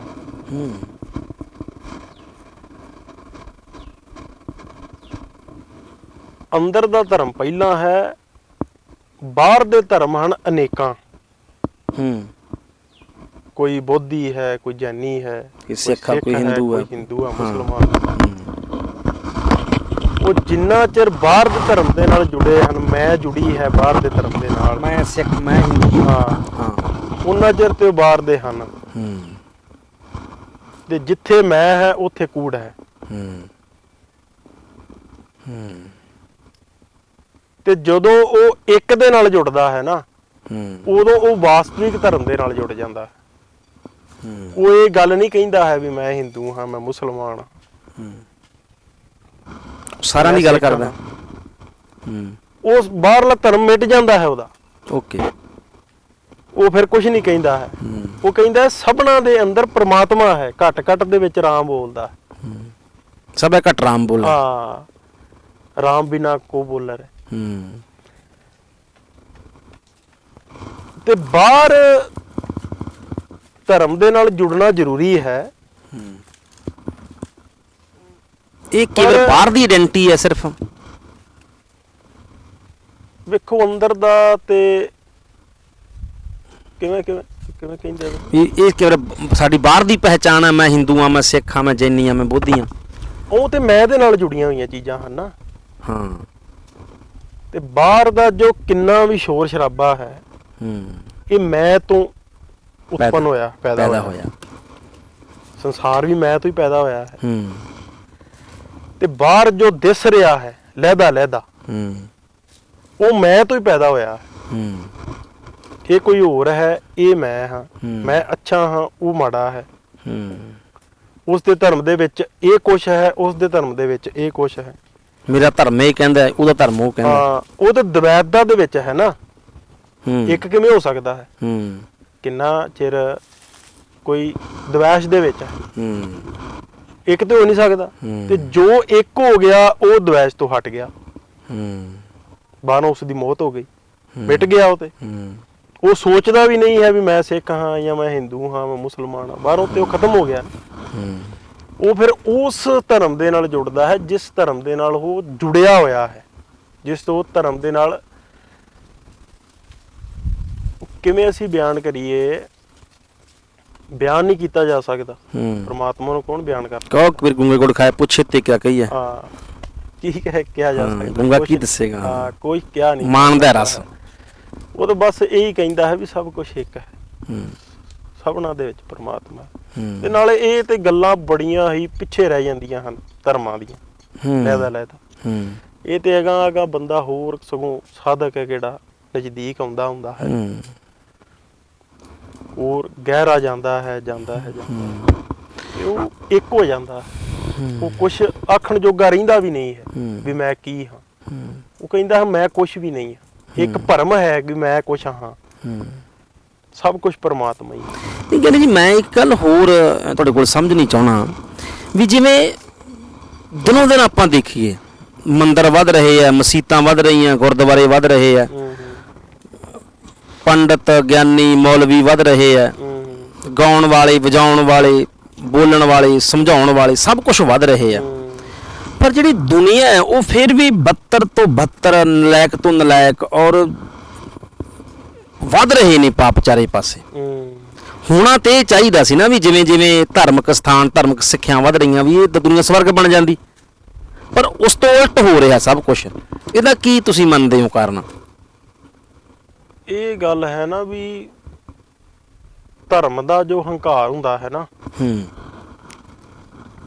ਉਹ ਸੰਸਾਰਿਕ ਹੰਕਾਰ ਤੋਂ ਮਾੜਾ ਹੁੰਦਾ ਹੈ, ਉਸ ਤੋਂ ਹੀ ਭੈੜਾ ਹੈ। ਜਿਹੜੀ ਧਰਮ ਦੀ ਪਕੜ ਹੈ ਨਾ, ਉਹ ਸੰਸਾਰ ਦੀ ਪਕੜ ਤੋਂ ਵੀ ਮਾੜੀ ਹੈ। ਉਹ ਧਾਰਮਿਕ ਬੰਦਾ ਵਿਗੜਿਆ ਜ਼ਿਆਦਾ ਖਤਰਨਾਕ ਹੈ, ਕਿਉਂਕਿ ਸੰਸਾਰੀ ਨੂੰ ਪਤਾ ਹੈ ਵੀ ਮੈਂ ਗਲਤ ਹਾਂ, ਤੇ ਉਸ ਦੀ ਹੰਕਾਰ ਦੇ ਉੱਤੇ ਚੋਟ ਵੀ ਕਰਨ ਵਾਲੇ ਵਾਧੂ ਹਨ, ਬਹੁਤ ਹਨ ਲੋਕ। ਹਾਂ ਬਿਲਕੁਲ, ਉਹਦਾ ਕਿਤੇ ਨਿਰਾਦਰ ਵੀ ਹੋ ਜਾਂਦਾ ਹੈ। ਹੰਕਾਰ ਨੂੰ ਕੋਈ ਚੋਟ, ਹੰਕਾਰ ਟੁੱਟ ਵੀ ਜਾਂਦਾ ਹੈ, ਮਨ ਡਿੱਗ ਜਾਂਦਾ ਹੈ। ਹਾਂ, ਪਰ ਧਾਰਮਿਕ ਦਾ ਤੇ ਸਤਿਕਾਰ ਹੋ ਰਿਹਾ ਹੈ, ਉਹਨੂੰ ਤਾਂ ਜੀ ਪਤਾ ਵੀ ਉਹ ਜੀ ਹੁੰਦੀ ਹੈ, ਸਤਿਕਾਰ ਹੁੰਦਾ ਹੈ, ਉਹਦੇ ਗਲਤ ਨੂੰ ਵੀ ਸਹੀ ਕਿਹਾ ਜਾਂਦਾ। ਤੇ ਉਸ ਦੇ ਹੰਕਾਰ ਨੂੰ ਜੇ ਚੋਟ ਨਹੀਂ ਲੱਗੇਗੀ ਤੇ ਉਸ ਨੂੰ ਕਿਵੇਂ ਪਤਾ ਲੱਗੇਗਾ? ਉਹ ਸੱਚ ਦੇ ਮਾਰਗ ਤੇ ਨਹੀਂ ਤੁਰ ਸਕਦਾ। ਧਰਮ ਦੀ ਪਕੜ ਜ਼ਿਆਦਾ ਮਾੜੀ ਹੈ। ਠੀਕ, ਧਰਮੀ ਜ਼ਿਆਦਾ ਮਤਲਬ ਕਠੋਰਤਾ ਹੁੰਦਾ, ਕਠੋਰ ਹੋ ਜਾਂਦਾ, ਮਨੋਂ ਕਠੋਰ। ਧਰਮ ਕਿਸੇ ਧਾਰਨਾ ਦੀ ਇੰਨੀ ਜ਼ਿਆਦਾ ਪਕੜ ਹੋ ਗਈ ਕਿ ਉਸ ਦਾ ਇੰਨਾ ਗੁਲਾਮ ਹੋ ਗਿਆ ਕਿ ਉਹ ਦੂਸਰਿਆਂ ਨੂੰ ਤੁੱਛ ਸਮਝਦਾ ਹੈ, ਇੱਕੀ ਦੁੱਕੀ ਸਮਝਦਾ। ਇਹ ਮੂਰਖ ਹਨ, ਇਹ ਪਾਗਲ ਹਨ। ਮੈਂ ਰੋਜ਼ ਗੁਰਦੁਆਰੇ ਜਾਂਦਾ, ਦੁਕਾਨ ਤੇ ਬੈਠਾ ਰਹਿੰਦਾ, ਇਦਾਂ ਹੀ ਹੋ ਜਾਂਦਾ ਹੰਕਾਰ। ਮੈਂ ਕਿਰਪਾਨ ਪਾਈ, ਮੈਂ ਕਸ਼ਹਿਰਾ ਪਾਇਆ, ਇਹ ਵੱਡੀ ਹੋ ਗਈ ਨਾ, ਇਹ ਕੇਸ ਕਟਾਉਂਦਾ ਮੈਂ, ਮੇਰੇ 5 ਇਹ ਐਡੇ ਲੰਮੇ ਕੇਸ ਹੈ। ਕਿਤੇ ਵੀ ਪਕੜ ਹੋ ਸਕਦੀ ਹੈ। ਮੈਂ ਬਾਣੀ ਬੜੀ ਪੜ੍ਹਦਾ ਹਾਂ, ਹਾਂ ਮੈਂ ਯਾਤਰਾ ਬੜੀਆਂ ਕਰਦਾ, ਕਿੰਨਾ ਕੁਝ ਮੈਂ ਜਾਣਦਾ ਹਾਂ, ਤੁਸੀਂ ਕਿੱਥੇ ਜਾਣਦੇ ਹੋ? ਹਾਂ ਬਿਲਕੁਲ, ਮੈਨੂੰ ਬੜਾ ਗਿਆਨ ਹੈ। ਤਾਂ ਇਹ ਚੀਜ਼ਾਂ ਦੂਰ ਕਰਦੀਆਂ ਨੇ ਸਾਨੂੰ ਧਰਮ ਤੋਂ। ਹੰਕਾਰ ਵਧਾ ਰਹੀਆਂ ਹਨ ਨਾ ਚੀਜ਼ਾਂ, ਵੀ ਮੈਂ ਅੰਮ੍ਰਿਤ ਛਕਿਆ ਹੋਇਆ ਹੈ ਤੇ ਇਹ ਐਵੇਂ ਨਕੂਰੇ ਫਿਰਦੇ ਹਨ। ਹਾਂ ਹੁੰਦਾ ਕਈ ਵਾਰ, ਕਈ ਲੋਕ ਪਾਗਲ ਹਨ। ਨਹੀਂ, ਮੈਂ ਤੁਸੀਂ ਗੱਲ ਸਹੀ ਕਹਿ ਰਹੇ ਹੋ। ਮੈਂ ਕਈ ਏਦਾਂ ਦੇ ਬੰਦੇ ਦੇਖੇ, ਉਹ ਚੰਗੇ ਭਲੇ ਸੀਗੇ, ਜਦੋਂ ਅੰਮ੍ਰਿਤ ਛਕ ਲਿਆ ਉਹ ਫਿਰ ਉਹ ਬੁਲਾਉਣੇ ਛੱਡ ਜਾਂਦੇ ਲੋਕਾਂ ਨੂੰ। ਇਹ ਆ ਧਰਮ ਹੈ ਨਾ ਜੋ, ਇਹ ਇੱਕ ਕਿਸ਼ਤੀ ਦੇ ਵਾਂਗ ਹੈ। ਠੀਕ, ਜੋ ਇਸ ਕਿਨਾਰੇ ਤੋਂ ਦੂਸਰੇ ਕਿਨਾਰੇ ਤੇ ਲੈ ਕੇ ਜਾਂਦਾ। ਤੇ ਜੇ ਅਸੀਂ ਕਿਸ਼ਤੀ ਦੇ ਨਾਲ ਹੀ ਪਿਆਰ ਪਾ ਲਈਏ ਤੇ ਉੱਥੇ ਹੀ ਮਤਲਬ ਪਕੜ ਬਣਾ ਲਈਏ, ਠੀਕ, ਨਾ ਸੰਸਾਰੀ ਜੋਗੇ ਰਹੇ ਤੇ ਨਾ ਉਸ ਪਾਰ ਪਰਮਾਤਮਾ ਜੋਗੇ ਰਹੇ, ਵਿਚਕਾਰ ਉਲਝ ਗਏ। ਵਿਚਕਾਰ ਜ਼ਿਆਦਾ ਲੋਕ ਮਤਲਬ ਉਲਝੇ ਹੋਏ ਹਨ। ਧਰਮ ਦੀ ਪਕੜ ਹੈ ਜੋ, ਉਹ ਜ਼ਿਆਦਾ ਮਤਲਬ ਤੁਰੇ ਹੋਏ ਨੇ ਉਧਰ ਨੂੰ, ਤੁਰਦੇ ਵੀ ਨਹੀਂ ਹਨ। ਮੈਂ ਚਲੋ ਗੱਲ ਕਰਾਂ, ਇੱਕ ਕਰੋਨਾ ਕਾਲ ਦੇ ਵਿੱਚ ਪਿੱਛੇ ਮੌਤ ਹੋਈ ਸੀ ਭਾਈ ਨਿਰਮਲ ਸਿੰਘ ਜੀ ਦੀ, ਖਾਲਸਾ ਜੁਰੀ ਰਾਗੀ। ਹਾਂ, ਉਹ ਸਾਰੀ ਉਮਰ ਕੀਰਤਨ ਕਰਦੇ ਰਹੇ, ਬਿਲਕੁਲ ਗੁਰੂ ਨਾਲ ਜੁੜੇ ਰਹੇ। ਕਦੋਂ ਅਖੀਰ ਟਾਈਮ ਆਇਆ, ਉਦੋਂ ਕੌਣ ਯਾਦ ਆਇਆ? ਗੁਰੂ ਆ ਯਾਦ ਆਇਆ ਜਾਂ ਘਰ ਦੇ ਜੀ ਯਾਦ ਆਏ? ਉਹਨਾਂ ਦੀ ਆਡੀਓ ਰਿਕਾਰਡਿੰਗ ਥੋੜੀ ਲੀਕ ਹੋਈ ਸੀ ਫੋਨ ਤੇ। ਹਾਂ ਬਿਲਕੁਲ ਬਿਲਕੁਲ, ਤੁਸੀਂ ਸਹੀ ਕਹਿ ਰਹੇ ਹੋ। ਹਾਂ, ਉਹ ਕਿਵੇਂ ਗਿੜਗਿੜਾ ਰਹੇ ਹਨ, ਮਤਲਬ ਮੈਨੂੰ ਮਿਲੋ ਤੇ ਮੈਂ ਇੰਜ ਹੋ ਜਾਣਾ, ਡਰ ਲੱਗ ਰਿਹਾ ਹੈ। ਉਹ ਸਾਰੀ ਉਮਰ ਸਹਾਰਾ ਧਰਮ ਦਾ ਲੈ ਕੇ ਤੇ ਢਿੱਡ ਭਰਦੇ ਰਹੇ ਜਵਾਕਾਂ ਦਾ। ਧਿਆਨ ਹੈ ਜੋ ਉਹ ਤੇ ਜਵਾਕਾਂ ਵੱਲ ਸੀ। ਹਾਂ, ਬਾਹਰੋਂ ਸਹਾਰਾ ਲਿਆ ਜਾ ਰਿਹਾ ਗੁਰੂ ਦਾ। ਤੋ ਭੈ ਖਤਮ ਨਹੀਂ ਹੋਇਆ। ਉਹ ਮੁਕਤ ਥੋੜੀ ਹੋਏ, ਉਹ ਤੇ ਕਿਸੇ ਦਾ ਪ੍ਰਯੋਗ ਕਰ ਰਹੇ ਨੇ, ਕਿਸੇ ਲਈ ਧਰਮ ਦਾ ਪ੍ਰਯੋਗ ਕਰ ਰਹੇ ਨੇ ਬੱਚਿਆਂ ਦੇ ਲਈ, ਉਹਨਾਂ ਦੇ ਪਾਲਣ ਪੋਸ਼ਣ ਲਈ। ਮਾਇਆ ਕਾਰਨ ਵਿਦਿਆ ਵਿੱਚ ਜਨਮ ਅਬਿਰਥਾ ਜਾਈ ਬਚਨ ਆਉਂਦਾ। ਪਰ ਗੱਲ ਤੇ ਮੰਨੀ ਜਾਈ ਵੀ ਧਿਆਨ ਕਿੱਧਰ ਏ? ਗੁਰੂ ਨਾਲ ਪ੍ਰੇਮ ਏ ਜਾਂ ਬੱਚਿਆਂ ਨਾਲ ਪ੍ਰੇਮ ਏ? ਅਖੀਰਲੇ ਸਮੇਂ ਕੌਣ ਚੇਤੇ ਆਉਂਦਾ? ਉਹ ਤੇ ਮੌਤ ਬਿਲਕੁਲ ਸਪਸ਼ਟ ਕਰ ਦਿੰਦੀ ਹੈ। ਮੌਤ ਹੈ ਜੋ ਉਹ ਸਭ ਭੁਲੇਖੇ ਦੂਰ ਕਰ ਦਿੰਦੀ ਹੈ। ਸਾਡਾ ਪਿਆਰ ਕਿਹਦੇ ਨਾਲ ਸੀ? ਉਹ ਫਿਰ ਅਖੀਰਲੇ ਸਮੇਂ ਤੇ ਉਹਨੂੰ ਯਾਦ ਫਿਰ ਬੱਚੇ ਹੀ ਆਉਂਦੇ ਹਨ, ਤੇ ਜਿਹਨੂੰ ਬੱਚੇ ਯਾਦ ਆਉਂਦੇ ਹਨ ਉਹ ਮੁਕਤ ਕਿਵੇਂ ਹੈ? ਬਿਲਕੁਲ ਸਹੀ। ਉਹ ਗੁਲਾਮ ਹੈ ਨਾ, ਉਹ ਤੇ ਪਕੜ ਹੈ, ਉਹਦੀ ਪਕੜ ਹੈ। ਹਾਂ, ਠੀਕ ਹੈ ਨਾ। ਤੂੰ ਖਾਲਸਾ ਨਹੀਂ ਹੈ ਉਹ। ਇਸ ਤਰ੍ਹਾਂ ਹੀ ਖਾਲਸਾ ਹੈ ਹੁਣ ਜੋ ਜੰਗ ਦੇ ਵਿੱਚ ਜੂਝਦਾ ਹੈ। ਜੇ ਉਹਨੂੰ ਜੰਗ ਦੇ ਵਿੱਚ ਜੂਝਦੇ ਆਪਣੇ ਬੱਚੇ ਯਾਦ ਆ ਜਾਣ ਤੇ ਉਹ ਸ਼ਹੀਦ ਹੋ ਸਕਦਾ ਹੈ? ਨਹੀਂ, ਫਿਰ ਤਾਂ ਭੱਜੇਗਾ ਮੈਦਾਨ ਚੋਂ। ਪਰ ਉਹ ਪੁਰਜਾ ਕੱਟ ਮਰੇ ਆ। ਕਬਹੂ ਨਾ ਛੋੜੇ ਖੇਤ। ਉਹ ਖੇਤ ਕਿਹੜਾ ਹੈ? ਉਹ ਵਾਸਤਵਿਕ ਧਰਮ ਹੈ, ਉਹ ਪ੍ਰਮਾਤਮਾ ਹੈ, ਜੋ ਅਸਲ ਸੁਭਾਵ ਹੈ, ਜੋ ਧਿਆਨ ਹੈ, ਅਸਲ ਧੁਰਾ ਹੈ ਸਾਡਾ ਅੰਦਰ ਦਾ। ਤੇ ਜਿਹੜਾ ਉਹਦੇ ਨਾਲ ਜੁੜ ਜਾਂਦਾ ਹੈ, ਉਹਦਾ ਬਾਹਰੋਂ ਪਕੜ ਛੁੱਟ ਜਾਂਦੀ ਹੈ ਸੰਸਾਰੀ। ਪਰ ਇਹ ਨਹੀਂ ਵੀ ਮੇਰੇ ਬੱਚਿਆਂ ਦਾ ਹਾਈ ਕੀ ਹੋਏਗਾ, ਮੇਰੇ ਪਰਿਵਾਰ ਦਾ ਹਾਈ ਕੀ ਹੋਏਗਾ। ਉਹ ਹਾਈ ਨਹੀਂ ਨਿਕਲਦੀ। ਬਸ ਉਹ ਨਿਕਲਦੀ ਨਹੀਂ ਤੇ ਫਿਰ ਉਹ ਮੁਕਤ ਨਹੀਂ ਨਾ। ਜੇ ਨਿਕਲ ਗਈ ਤਾਂ ਮੁਕਤ ਨਹੀਂ। ਉਹ ਤਾਂ ਗੁਰੂ ਦਾ ਪਿਆਰਾ ਵੀ ਨਹੀਂ ਹੈ, ਕਿਉਂਕਿ ਇੱਥੇ ਗੁਰੂ ਦੇ ਚਰਨਾਂ ਦੇ ਨਾਲ ਜੁੜਨਾ ਹੈ, ਗੁਰੂ ਦੀ ਮੱਤ ਨਾਲ ਜੁੜਨਾ ਹੈ, ਉਹ ਛੱਡਣ ਲਈ ਜੁੜਨਾ ਹੈ ਕਿ ਸੰਸਾਰ ਛੁੱਟ ਸਕੇ। ਹਾਂ ਬਿਲਕੁਲ। ਫਿਰ ਕਈ ਐਸਾ ਹੁੰਦਾ ਹੈ ਸੰਸਾਰ ਤੇ ਛੱਡ ਕੇ ਆ ਜਾਂਦੇ ਹਨ, ਬਾਲ ਬੱਚੇ ਆਪਣੇ ਛੱਡ ਕੇ ਕਿਸੇ ਡੇਰੇ ਦੇ ਵਿੱਚ ਜਾ ਕੇ ਬਹਿ ਗਏ, ਗੁਰਦੁਆਰੇ ਸੇਵਾ ਕਰਨ ਲੱਗ ਪਵੇ। ਬਿਲਕੁਲ। ਫਿਰ ਉਹਨਾਂ ਦੀ ਹੰਕਾਰ ਦੀ ਪੂਰਤੀ ਗੁਰਦੁਆਰੇ ਹੋਣ ਲੱਗ ਜਾਂਦੀ ਹੈ।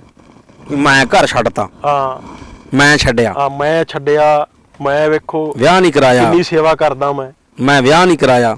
ਅੱਛਾ, ਮੈਂ ਨਾਲ ਲਈ ਫਿਰਦੇ ਆ। ਮੈਂ ਨਹੀਂ ਨਾ ਛੁੱਟਦੀ, ਬਿਮਾਰੀ ਹੈ ਜੋ ਉਹ ਘਰ ਛੁੱਟਿਆ, ਮੈਂ ਨਹੀਂ ਛੁੱਟੀ। ਬਿਲਕੁਲ। ਜੋ ਮੇਨ ਬਿਮਾਰੀ ਹੈ ਉਹ ਹੰਕਾਰ ਹੈ, ਹਉਮੈ ਦੀਰਘ ਰੋਗ ਹੈ। ਰੋਗ ਤੇ ਹੰਕਾਰ ਹੈ, ਲੰਮਾ ਹੈ ਨਾਲੇ। ਤੇ ਹੰਕਾਰ ਜੇ ਜਿੰਨਾ ਚਿਰ ਨਹੀਂ ਛੁੱਟਦਾ ਉਹਨਾਂ ਚਿਰ ਭਾਵੇਂ ਤੁਸੀਂ ਲੱਖ ਪਾਠ ਕਰਦੇ ਰਹੋ, ਨਾਮ ਜਪਦੇ ਰਹੋ। ਕਈ ਐਸੇ ਹਨ ਨਾਮ ਜਪਦੇ ਰਹਿੰਦੇ ਹਨ। ਨਾਮ ਹੈ ਜੋ ਇੱਕ ਸ਼ਬਦ ਹੈ, ਇੱਕ ਸ਼ਬਦ ਦੇ ਨਾਲ ਜੁੜਨ ਦਾ ਇਹ ਮਤਲਬ ਹੈ ਵੀ ਅਨੇਕਾਂ ਹੋਰ ਸ਼ਬਦ ਛੁੱਟ ਸਕਣ। ਬਿਲਕੁਲ। ਪਰ ਉਹ ਹੋਰ ਛੱਡਣ ਲਈ ਤਿਆਰ ਨਹੀਂ ਹਨ। ਨਾਮ ਜਪਦੇ ਹਨ ਕਿ ਸੰਸਾਰਿਕ ਜੋ ਕਾਜ ਹਨ ਉਹ ਸਫਲ ਹੋ ਸਕਣ। ਤੇ ਅੱਜ ਕੱਲ ਦੇ ਝੂਠੇ ਸੰਤ ਹਨ ਜੋ ਉਹ ਵੀ ਆਂਦੇ ਹਨ ਵੀ ਇਸ ਸ਼ਬਦ ਦਾ ਜਾਪ ਕਰਿਆ ਕਰੋ ਜੇ ਤੁਹਾਨੂੰ ਮੁੰਡੇ ਦੀ ਲੋੜ ਹੈ, ਬੱਚਾ ਚਾਹੀਦਾ। ਇਹ ਤਾਂ ਬਹੁਤ ਕਰਦੇ ਨੇ। ਬਿਮਾਰੀ ਤੋਂ ਬਚਣਾ ਹੈ, ਜੇ ਬਿਜ਼ਨਸ ਦੇ ਵਿੱਚ ਲਾਭ ਪਾਣਾ ਹੈ ਤਾਂ ਇਹ ਸ਼ਬਦ ਪੜੋ। ਸੰਸਾਰ ਦੇ ਵਿੱਚ ਤਰੱਕੀਆਂ ਕਰਨੀਆਂ ਹਨ ਤੇ ਇਹ ਇੰਨਾ ਨਾਮ ਜਪਿਆ ਕਰੋ। ਤੇ ਇਹ ਸ਼ਬਦ ਪੜੋ ਫਿਕਸ। ਇਹ ਸ਼ਬਦ ਪੜੋ ਵੀ ਕਿਹੜੇ ਮਨ ਨੂੰ ਮਾਰਨਾ ਸੀ, ਉਸ ਮਨ ਨੂੰ ਤੁਸੀਂ ਖੁਰਾਕ ਦਿੱਤੀ ਜਾ ਰਹੀ ਹੈ। ਖੁਰਾਕ ਦਿੱਤੀ ਜਾ ਰਹੀ ਹੈ ਮਨ। ਬਿਲਕੁਲ ਸਹੀ। ਹੋ ਤੇ ਬਿਲਕੁਲ ਉਲਟ ਰਿਹਾ ਹੈ। ਤੇ ਜੋ ਸੱਚ ਦੀ ਗੱਲ ਕਰਦਾ ਹੈ ਉਹਨੂੰ ਮੂਰਖ ਕਿਹਾ ਜਾਂਦਾ ਹੈ। ਇਹ ਮੂਰਖ ਹੈ, ਇਹ ਕਿੱਥੋਂ ਦੀ ਗੱਲ ਕਰ ਰਿਹਾ ਦੱਸੋ? ਇਹ ਤਾਂ ਪੁਰਾਣੀਆਂ ਗੱਲਾਂ ਕਰਦਾ। ਤੇ ਇਹ ਗੱਲ ਹੈ ਵੀ ਮਿਟਣਾ ਹੈ, ਮੈਂ ਇਹਨੂੰ ਮਾਰਨਾ। ਹਾਂ, ਤੇ ਇਹ ਪ੍ਰੇਮ ਤੋਂ ਬਿਨਾ ਮਰ ਨਹੀਂ ਸਕਦੀ। ਹਾਂ, ਜਦ ਤੱਕ ਉਹ ਪ੍ਰਮਾਤਮਾ ਨਾਲ ਪ੍ਰੇਮ ਨਹੀਂ ਹੋਇਆ। ਜੋ ਸੂਰਵੀਰ ਹੈ, ਯੋਧਾ, ਜੋ ਮਿਟਣ ਨੂੰ ਤਿਆਰ ਹੈ। ਬਿਲਕੁਲ। ਹੁਣ ਵਿਸਾਖੀ ਦੇ ਦਿਨ ਗੁਰੂ ਗੋਬਿੰਦ ਸਾਹਿਬ ਜੀ ਨੇ, ਸਿੰਘ ਜੀ ਸਾਹਿਬ ਜੀ ਨੇ, ਉਹਨਾਂ ਸੀਸ ਮੰਗੇ। ਸੀਸ ਤੇ ਉਹ ਦੇ ਸਕਦਾ ਹੈ ਨਾ ਜੋ ਮਿਟਣ ਨੂੰ ਤਿਆਰ ਹੈ। ਬਿਲਕੁਲ, ਮੋਹੇ ਮਰਨੇ ਕਾ ਚਾਉ ਹੈ। ਤੇ ਜਿਸ ਨੂੰ ਅਜੇ ਬੱਚੇ ਪਾਲਣੇ ਹਨ, ਸੰਸਾਰ ਦੇ ਵਿੱਚ ਤਰੱਕੀਆਂ ਕਰਨੀਆਂ ਨੇ, ਕਿਸੇ ਚੀਜ਼ ਦੀ ਖੁਆਇਸ਼ ਹੈ, ਇਹ ਪਾਣਾ ਹੈ, ਮੈਂ ਵੱਡਿਆਂ ਬਣਨਾ ਹੈ, ਇੱਥੋਂ ਤੱਕ ਕਿ ਮੈਂ ਗਿਆਨੀ ਬਣਨਾ, ਮੈਂ ਸੰਤ ਬਣਨਾ ਹੈ, ਲੋਕਾਂ ਨੂੰ ਪਿੱਛੇ ਲਾਉਣਾ। ਕੁਛ ਵੀ ਜਿੰਨੇ ਕੁਛ ਕਰਨਾ ਹੈ, ਕਿਨੇ ਜੋ ਭਵਿੱਖ ਦੇ ਵਿੱਚ ਚੱਲ ਰਿਹਾ, ਆਉਣ ਵਾਲੇ ਸਮੇਂ ਦੇ ਵਿੱਚ ਚੱਲ ਰਿਹਾ ਦਿਮਾਗ 'ਚ, ਉਹਦੇ ਸੀਸ ਕਿਵੇਂ ਦੇ ਸਕਦਾ? ਨਹੀਂ ਨਾ ਦੇ ਸਕਦਾ। ਬਿਲਕੁਲ। ਜੋ ਸ਼ੁੱਧ ਵਰਤਮਾਨ ਦੇ ਵਿੱਚ ਠਹਿਰ ਗਿਆ ਹੈ, ਜਿਸ ਨੂੰ ਕੁਛ ਨਹੀਂ ਚਾਹੀਦਾ, ਜੋ ਥਿਰ ਹੋ ਗਿਆ, ਉਹਨੇ ਸਮਝੋ ਵੀ ਆਪਣਾ ਸਿਰ ਹੈ ਜੋ ਦੇ ਦਿੱਤਾ ਗੁਰੂ ਨੇ। ਉਹ ਨਿਸ਼ਚਿੰਤ ਹੋ ਗਿਆ, ਖਾਲਸ ਹੋ ਗਿਆ। ਸਿਰ ਦੇਣਾ ਇਹ ਹੀ ਹੈ ਵੀ ਆਪਣੀ ਬੁੱਧੀ ਭੇਟ ਕਰ ਦੇਣੀ, ਆਪਣੀ ਮਰਜ਼ੀ ਛੱਡ ਦੇਣੀ। ਤੇ ਹੁਕਮ ਦੇ ਵਿੱਚ ਆ ਜਾਣਾ। ਜੋ ਹੁਕਮ ਦੇ ਵਿੱਚ ਸਭ ਕੁਛ ਹੈ, ਉਸ ਹੁਕਮ ਦੇ ਵਿੱਚ ਬਹਿ ਤੁਰਨਾ, ਆਪਣੀ ਮਰਜ਼ੀ ਛੱਡ ਦੇਣੀ। ਬਿਲਕੁਲ। ਚੰਗਾ ਹੋਵੇ ਮਾੜਾ ਹੋਵੇ, ਕੈਸਾ ਵੀ ਹੋਵੇ, ਉਸ ਪੱਖ ਵੱਲੋਂ ਹਟ ਜਾਣਾ। ਆਪਣੀ ਮਰਜ਼ੀ, ਆਪਣਾ ਭਾਵ ਛੱਡ ਦੇਣਾ ਵੀ ਮੇਰੀ ਕੀ ਮਰਜ਼ੀ, ਵੀ ਐਵੇਂ ਹੋਣਾ ਚਾਹੀਦਾ ਹੈ। ਜੇ ਮੇਰੀ ਮਰਜ਼ੀ ਦੇ ਉਲਟ ਹੋ ਗਿਆ, ਦੁੱਖ ਆ ਜਾਏਗਾ, ਹੰਕਾਰ ਨੂੰ ਚੋਟ ਲੱਗੇਗੀ। ਮੇਰੇ ਅਨੁਸਾਰ ਹੋਗਾ ਤੇ ਖੁਸ਼ ਹੋ ਜਾਏਗਾ ਮਨ। ਖੁਸ਼ ਹੋ ਜਾਏਗਾ। ਤਾਂ ਖੁਸ਼ੀ ਗਮੀ ਰਹਿੰਦੀ ਹੈ। ਤੇ ਸੁੱਖ ਤੋਂ ਤੇ ਦੁੱਖ ਤੋਂ ਦੋਹਾਂ ਤੋਂ ਜੋ ਲਹਿਦਾ ਹੋ ਗਿਆ, ਨਿਰਪੱਖ ਹੋ ਗਿਆ, ਉਹ ਅਸਲ ਦੇ ਵਿੱਚ ਮੁਕਤ ਹੈ ਪੁਰਸ਼। ਉਸੇ ਨੂੰ ਖਾਲਸਾ ਕਿਹਾ। ਉਹ ਖਾਲਸਾ ਹੈ।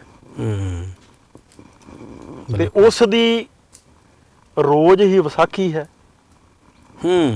ਤੇ ਹਰ ਪਲ ਹੀ ਉਸ ਦਾ ਹੋਲਾ ਮਹੱਲਾ ਹੈ। ਉਹ ਕਿਸੇ ਵੀ ਦਿਨ ਦਾ ਇੰਤਜ਼ਾਰ ਨਹੀਂ ਕਰਦਾ ਵੀ ਵਿਸਾਖੀ ਆਵੇਗੀ ਫੇਰ ਕਰਾਂਗਾ। ਉਸ ਦੀ ਰੋਜ਼ ਹੀ ਵਿਸਾਖੀ ਹੈ। ਰੋਜ਼ ਹੀ ਵਿਸਾਖੀ ਹੈ, ਕਿਉਂਕਿ ਉਹ ਸਮੇਂ ਦੇ ਵਿੱਚ ਥੋੜੀ ਚੱਲ ਰਿਹਾ ਹੈ। ਉਹ ਕਾਲ ਦੇ ਅਧੀਨ ਥੋੜੀ ਹੈ। ਬਿਲਕੁਲ। ਵੀ ਇੱਕ ਕਿਤੇ ਮੇਲਾ ਲੱਗਾ ਹੋਇਆ, ਉਸ ਤਰੀਕ ਨੂੰ ਲੱਗਣਾ ਹੈ। ਜਿਵੇਂ ਜਿਵੇਂ ਲੋਕ ਕਹਿੰਦੇ ਜੀ ਮੱਸੇ ਵਾਲੇ ਦਿਨ ਗੁਰਦੁਆਰੇ ਜਾਂਦੇ ਨੇ, ਪੁੰਨੇ ਵਾਲੇ ਦਿਨ ਗੁਰਦੁਆਰੇ ਜਾਂਦੇ ਨੇ, ਅੱਗੇ ਪਿੱਛੇ ਨਹੀਂ ਜਾਣਗੇ। ਪਰ ਜੋ ਥਿਰ ਜੋ ਟਿਕ ਗਿਆ ਹੈ ਨਾ, ਉਹ ਤੇ ਰੋਜ਼ ਹੀ ਮੱਸਿਆ ਉਹਦੀ। ਉਹ ਤੇ ਉਸ ਪ੍ਰਮਾਤਮਾ ਦੇ ਵਿੱਚ ਠਹਿਰ ਗਿਆ, ਹੁਕਮ ਦੇ ਵਿੱਚ ਠਹਿਰ ਗਿਆ। ਉਹਨੂੰ ਕਿਸੇ ਚੀਜ਼ ਨੂੰ ਮਨਾਉਣ ਦੀ ਲੋੜ ਨਹੀਂ ਹੈ। ਮਨਾਉਂਦਾ ਉਹ ਬੰਦਾ ਹੈ ਜੋ ਕੁਛ ਪਲ ਲਈ ਆਪਣੇ ਦੁੱਖਾਂ ਨੂੰ ਲੁਕਾਉਣਾ ਚਾਹੁੰਦਾ, ਛੁਪਾਉਣਾ ਚਾਹੁੰਦਾ। ਉਹ ਜ਼ਿਆਦਾ ਨੱਚਦਾ ਟੱਪਦਾ ਦਿਸਦਾ ਹੈ ਬਾਹਰੋਂ, ਉਨਾ ਹੀ ਜ਼ਿਆਦਾ ਦੁਖੀ ਹੁੰਦਾ ਅੰਦਰੋਂ। ਹੁਣ ਡੀਜੇ ਦੇ ਅੱਗੇ ਕੋਈ ਨੱਚੇਗਾ, ਉਹ ਹੀ ਨੱਚੇਗਾ ਨਾ ਵੀ ਜਿਹਨੂੰ, ਜੋ ਦੁਖੀ ਹੈ ਉਹ ਮਾੜਾ ਜਿਹਾ ਆਪਣੇ ਦੁੱਖ ਨੂੰ ਭੁੱਲਣਾ ਚਾਹੁੰਦਾ, ਭੁੱਲਣਾ ਚਾਹੁੰਦਾ। ਠੀਕ। ਤੇ ਜੋ ਆਨੰਦ ਦੇ ਵਿੱਚ ਹੈ, ਤੇ ਉਸ ਦਾ ਤਾਂ ਰੋਜ਼ ਹੀ ਨੱਚਣਾ ਹੈ, ਹਰ ਟਾਈਮ ਹੀ ਨੱਚਣਾ। ਬਿਲਕੁਲ ਬਿਲਕੁਲ ਬਿਲਕੁਲ। ਉਹਦੇ ਮਤਲਬ ਉਸ ਖੇਡ ਦੇ ਵਿੱਚ ਹੈ ਨਾ, ਤੇ ਉਹ ਤਾਂ ਸਹਿਜ ਹੀ ਹੈ। ਬਿਲਕੁਲ। ਤੇ ਗੱਲ ਤੇ ਇਹੀ ਹੈ ਵੀ ਖਾਲਸਾ ਕੋਈ ਬਾਹਰੋਂ ਮਤਲਬ ਬਣਨ ਵਾਲੀ ਗੱਲ ਨਹੀਂ ਹੈ। ਇਹ ਤੇ ਗੱਲ ਹੈ ਮਿਟਣ ਦੀ ਗੱਲ, ਅੰਦਰ ਦੀ ਖੇਡ ਹੈ। ਅੰਦਰ ਦੀ ਖੇਡ। ਤੇ ਅੰਦਰ ਦੀ ਖੇਡ ਜਿਸ ਨੂੰ ਪਤਾ ਲੱਗ ਜਾਂਦੀ ਹੈ, ਉਸ ਲਈ ਤੇ ਸਭ ਕੁਝ ਬਾਹਰ ਦੀ ਖੇਡ ਬਣ ਜਾਂਦੀ ਹੈ, ਇੱਕ ਤਮਾਸ਼ਾ ਸੰਸਾਰ ਦਾ। ਤੋ ਗਿਆਨੀ ਜੀ, ਤੁਹਾਡਾ ਬਹੁਤ ਬਹੁਤ ਧੰਨਵਾਦ ਹੈ। ਤੁਸੀਂ ਬੜੀ ਮੈਂ ਕਹਿੰਦਾ ਨਾ ਵਿਵੇਕਤਾ ਦੇ ਨਾਲ ਔਰ ਬੜੀ ਨਿਰਭੈਤਾ ਦੇ ਨਾਲ, ਕਿਉਂਕਿ ਜਿਹੜਾ ਤੁਹਾਡੇ ਕੋਲ ਸਾਨੂੰ ਅੱਜ ਮਿਲਿਆ, ਉਹ ਮੈਨੂੰ ਲੱਗਦਾ ਵੀ ਹਰ ਬੰਦਾ ਬੋਲ ਕੇ ਰਾਜੀ ਨਹੀਂਗਾ। ਹਾਂਜੀ, ਇਦਾਂ ਹੈ, ਲੋਕ ਇਦਾਂ ਬੋਲ ਕੇ ਰਾਜੀ, ਲੋਕ ਉਹ ਬੋਲਦੇ ਨੇ ਅੱਜ ਕੱਲ ਦੁਨੀਆ, ਜੋ ਸੁਣਨਾ ਚਾਹੁੰਦੇ, ਜੋ ਲੋਕ ਸੁਣਨਾ ਚਾਹੁੰਦੇ, ਖੁਸ਼ ਹੋ ਜੇ ਦੁਨੀਆ। ਪਰ ਤੁਸੀਂ ਬੜੀ ਵਿਵੇਕਤਾ ਦੇ ਨਾਲ ਔਰ ਬੜੀ ਨਿਰਭੈਤਾ ਦੇ ਨਾਲ ਸਾਨੂੰ ਸਾਰੀ ਗੱਲ ਜਿਹੜੀ ਹੈ ਉਹ ਦੱਸੀ ਹੈ। ਸੋ ਤੁਹਾਡਾ ਬਹੁਤ ਬਹੁਤ ਧੰਨਵਾਦ ਹੈ ਜੀ, ਔਰ ਉਮੀਦ ਕਰਦੇ ਹਾਂ ਤੁਸੀਂ ਸਾਨੂੰ ਅੱਗੇ ਤੋਂ ਸਮਾਂ ਦਿੰਦੇ ਰਹੋਗੇ। ਆਪ ਜੀ ਦਾ ਬਹੁਤ ਬਹੁਤ ਜ਼ਿਆਦਾ ਧੰਨਵਾਦ ਹੈ, ਦਿਲ ਤੋਂ ਵੈਲਕਮ ਹੈ ਆਪਦਾ ਜੋ ਆਪ ਆਏ ਹੋ। ਸੋ ਦਰਸ਼ਕੋ, ਇਹ ਸਨ ਗਿਆਨੀ ਜਾਨਪਾਲ ਸਿੰਘ ਜੀ, ਜਿਨ੍ਹਾਂ ਨੇ ਬੜੀ ਵਿਵੇਕਤਾ ਦੇ ਨਾਲ ਉਹ ਗੱਲਾਂ ਸਾਨੂੰ ਦੱਸੀਆਂ ਨੇ ਜਿਹੜੀਆਂ ਸ਼ਾਇਦ ਅਸੀਂ ਅੱਜ ਤੋਂ ਪਹਿਲਾਂ ਨਾ ਸੁਣੀਆਂ ਹੋਣ। ਸੋ ਧੰਨਵਾਦ ਇਹਨਾਂ ਦਾ। ਇਸੇ ਤਰ੍ਹਾਂ ਦੇ ਨਾਲ ਤੁਹਾਡੇ ਸਾਹਮਣੇ ਇਦਾਂ ਦੀਆਂ ਹੋਰ ਵੀਡੀਓ ਲੈ ਕੇ ਅਸੀਂ ਹਾਜ਼ਰ ਹੁੰਦੇ ਰਹਾਂਗੇ। ਤੁਹਾਨੂੰ ਸਾਰਿਆਂ ਨੂੰ ਵਿਸਾਖੀ ਦੀਆਂ, ਖਾਲਸਾ ਜਨਮ ਸਾਜਨਾ ਦਿਵਸ ਦੀਆਂ ਬਹੁਤ ਬਹੁਤ ਵਧਾਈਆਂ। ਮੈਂ ਸੁਖਬੀਰ ਸਿੰਘ ਚੈਣਾ, ਪੰਜਾਬ ਨਿਊਜ਼ ਲਈ। ਧੰਨਵਾਦ।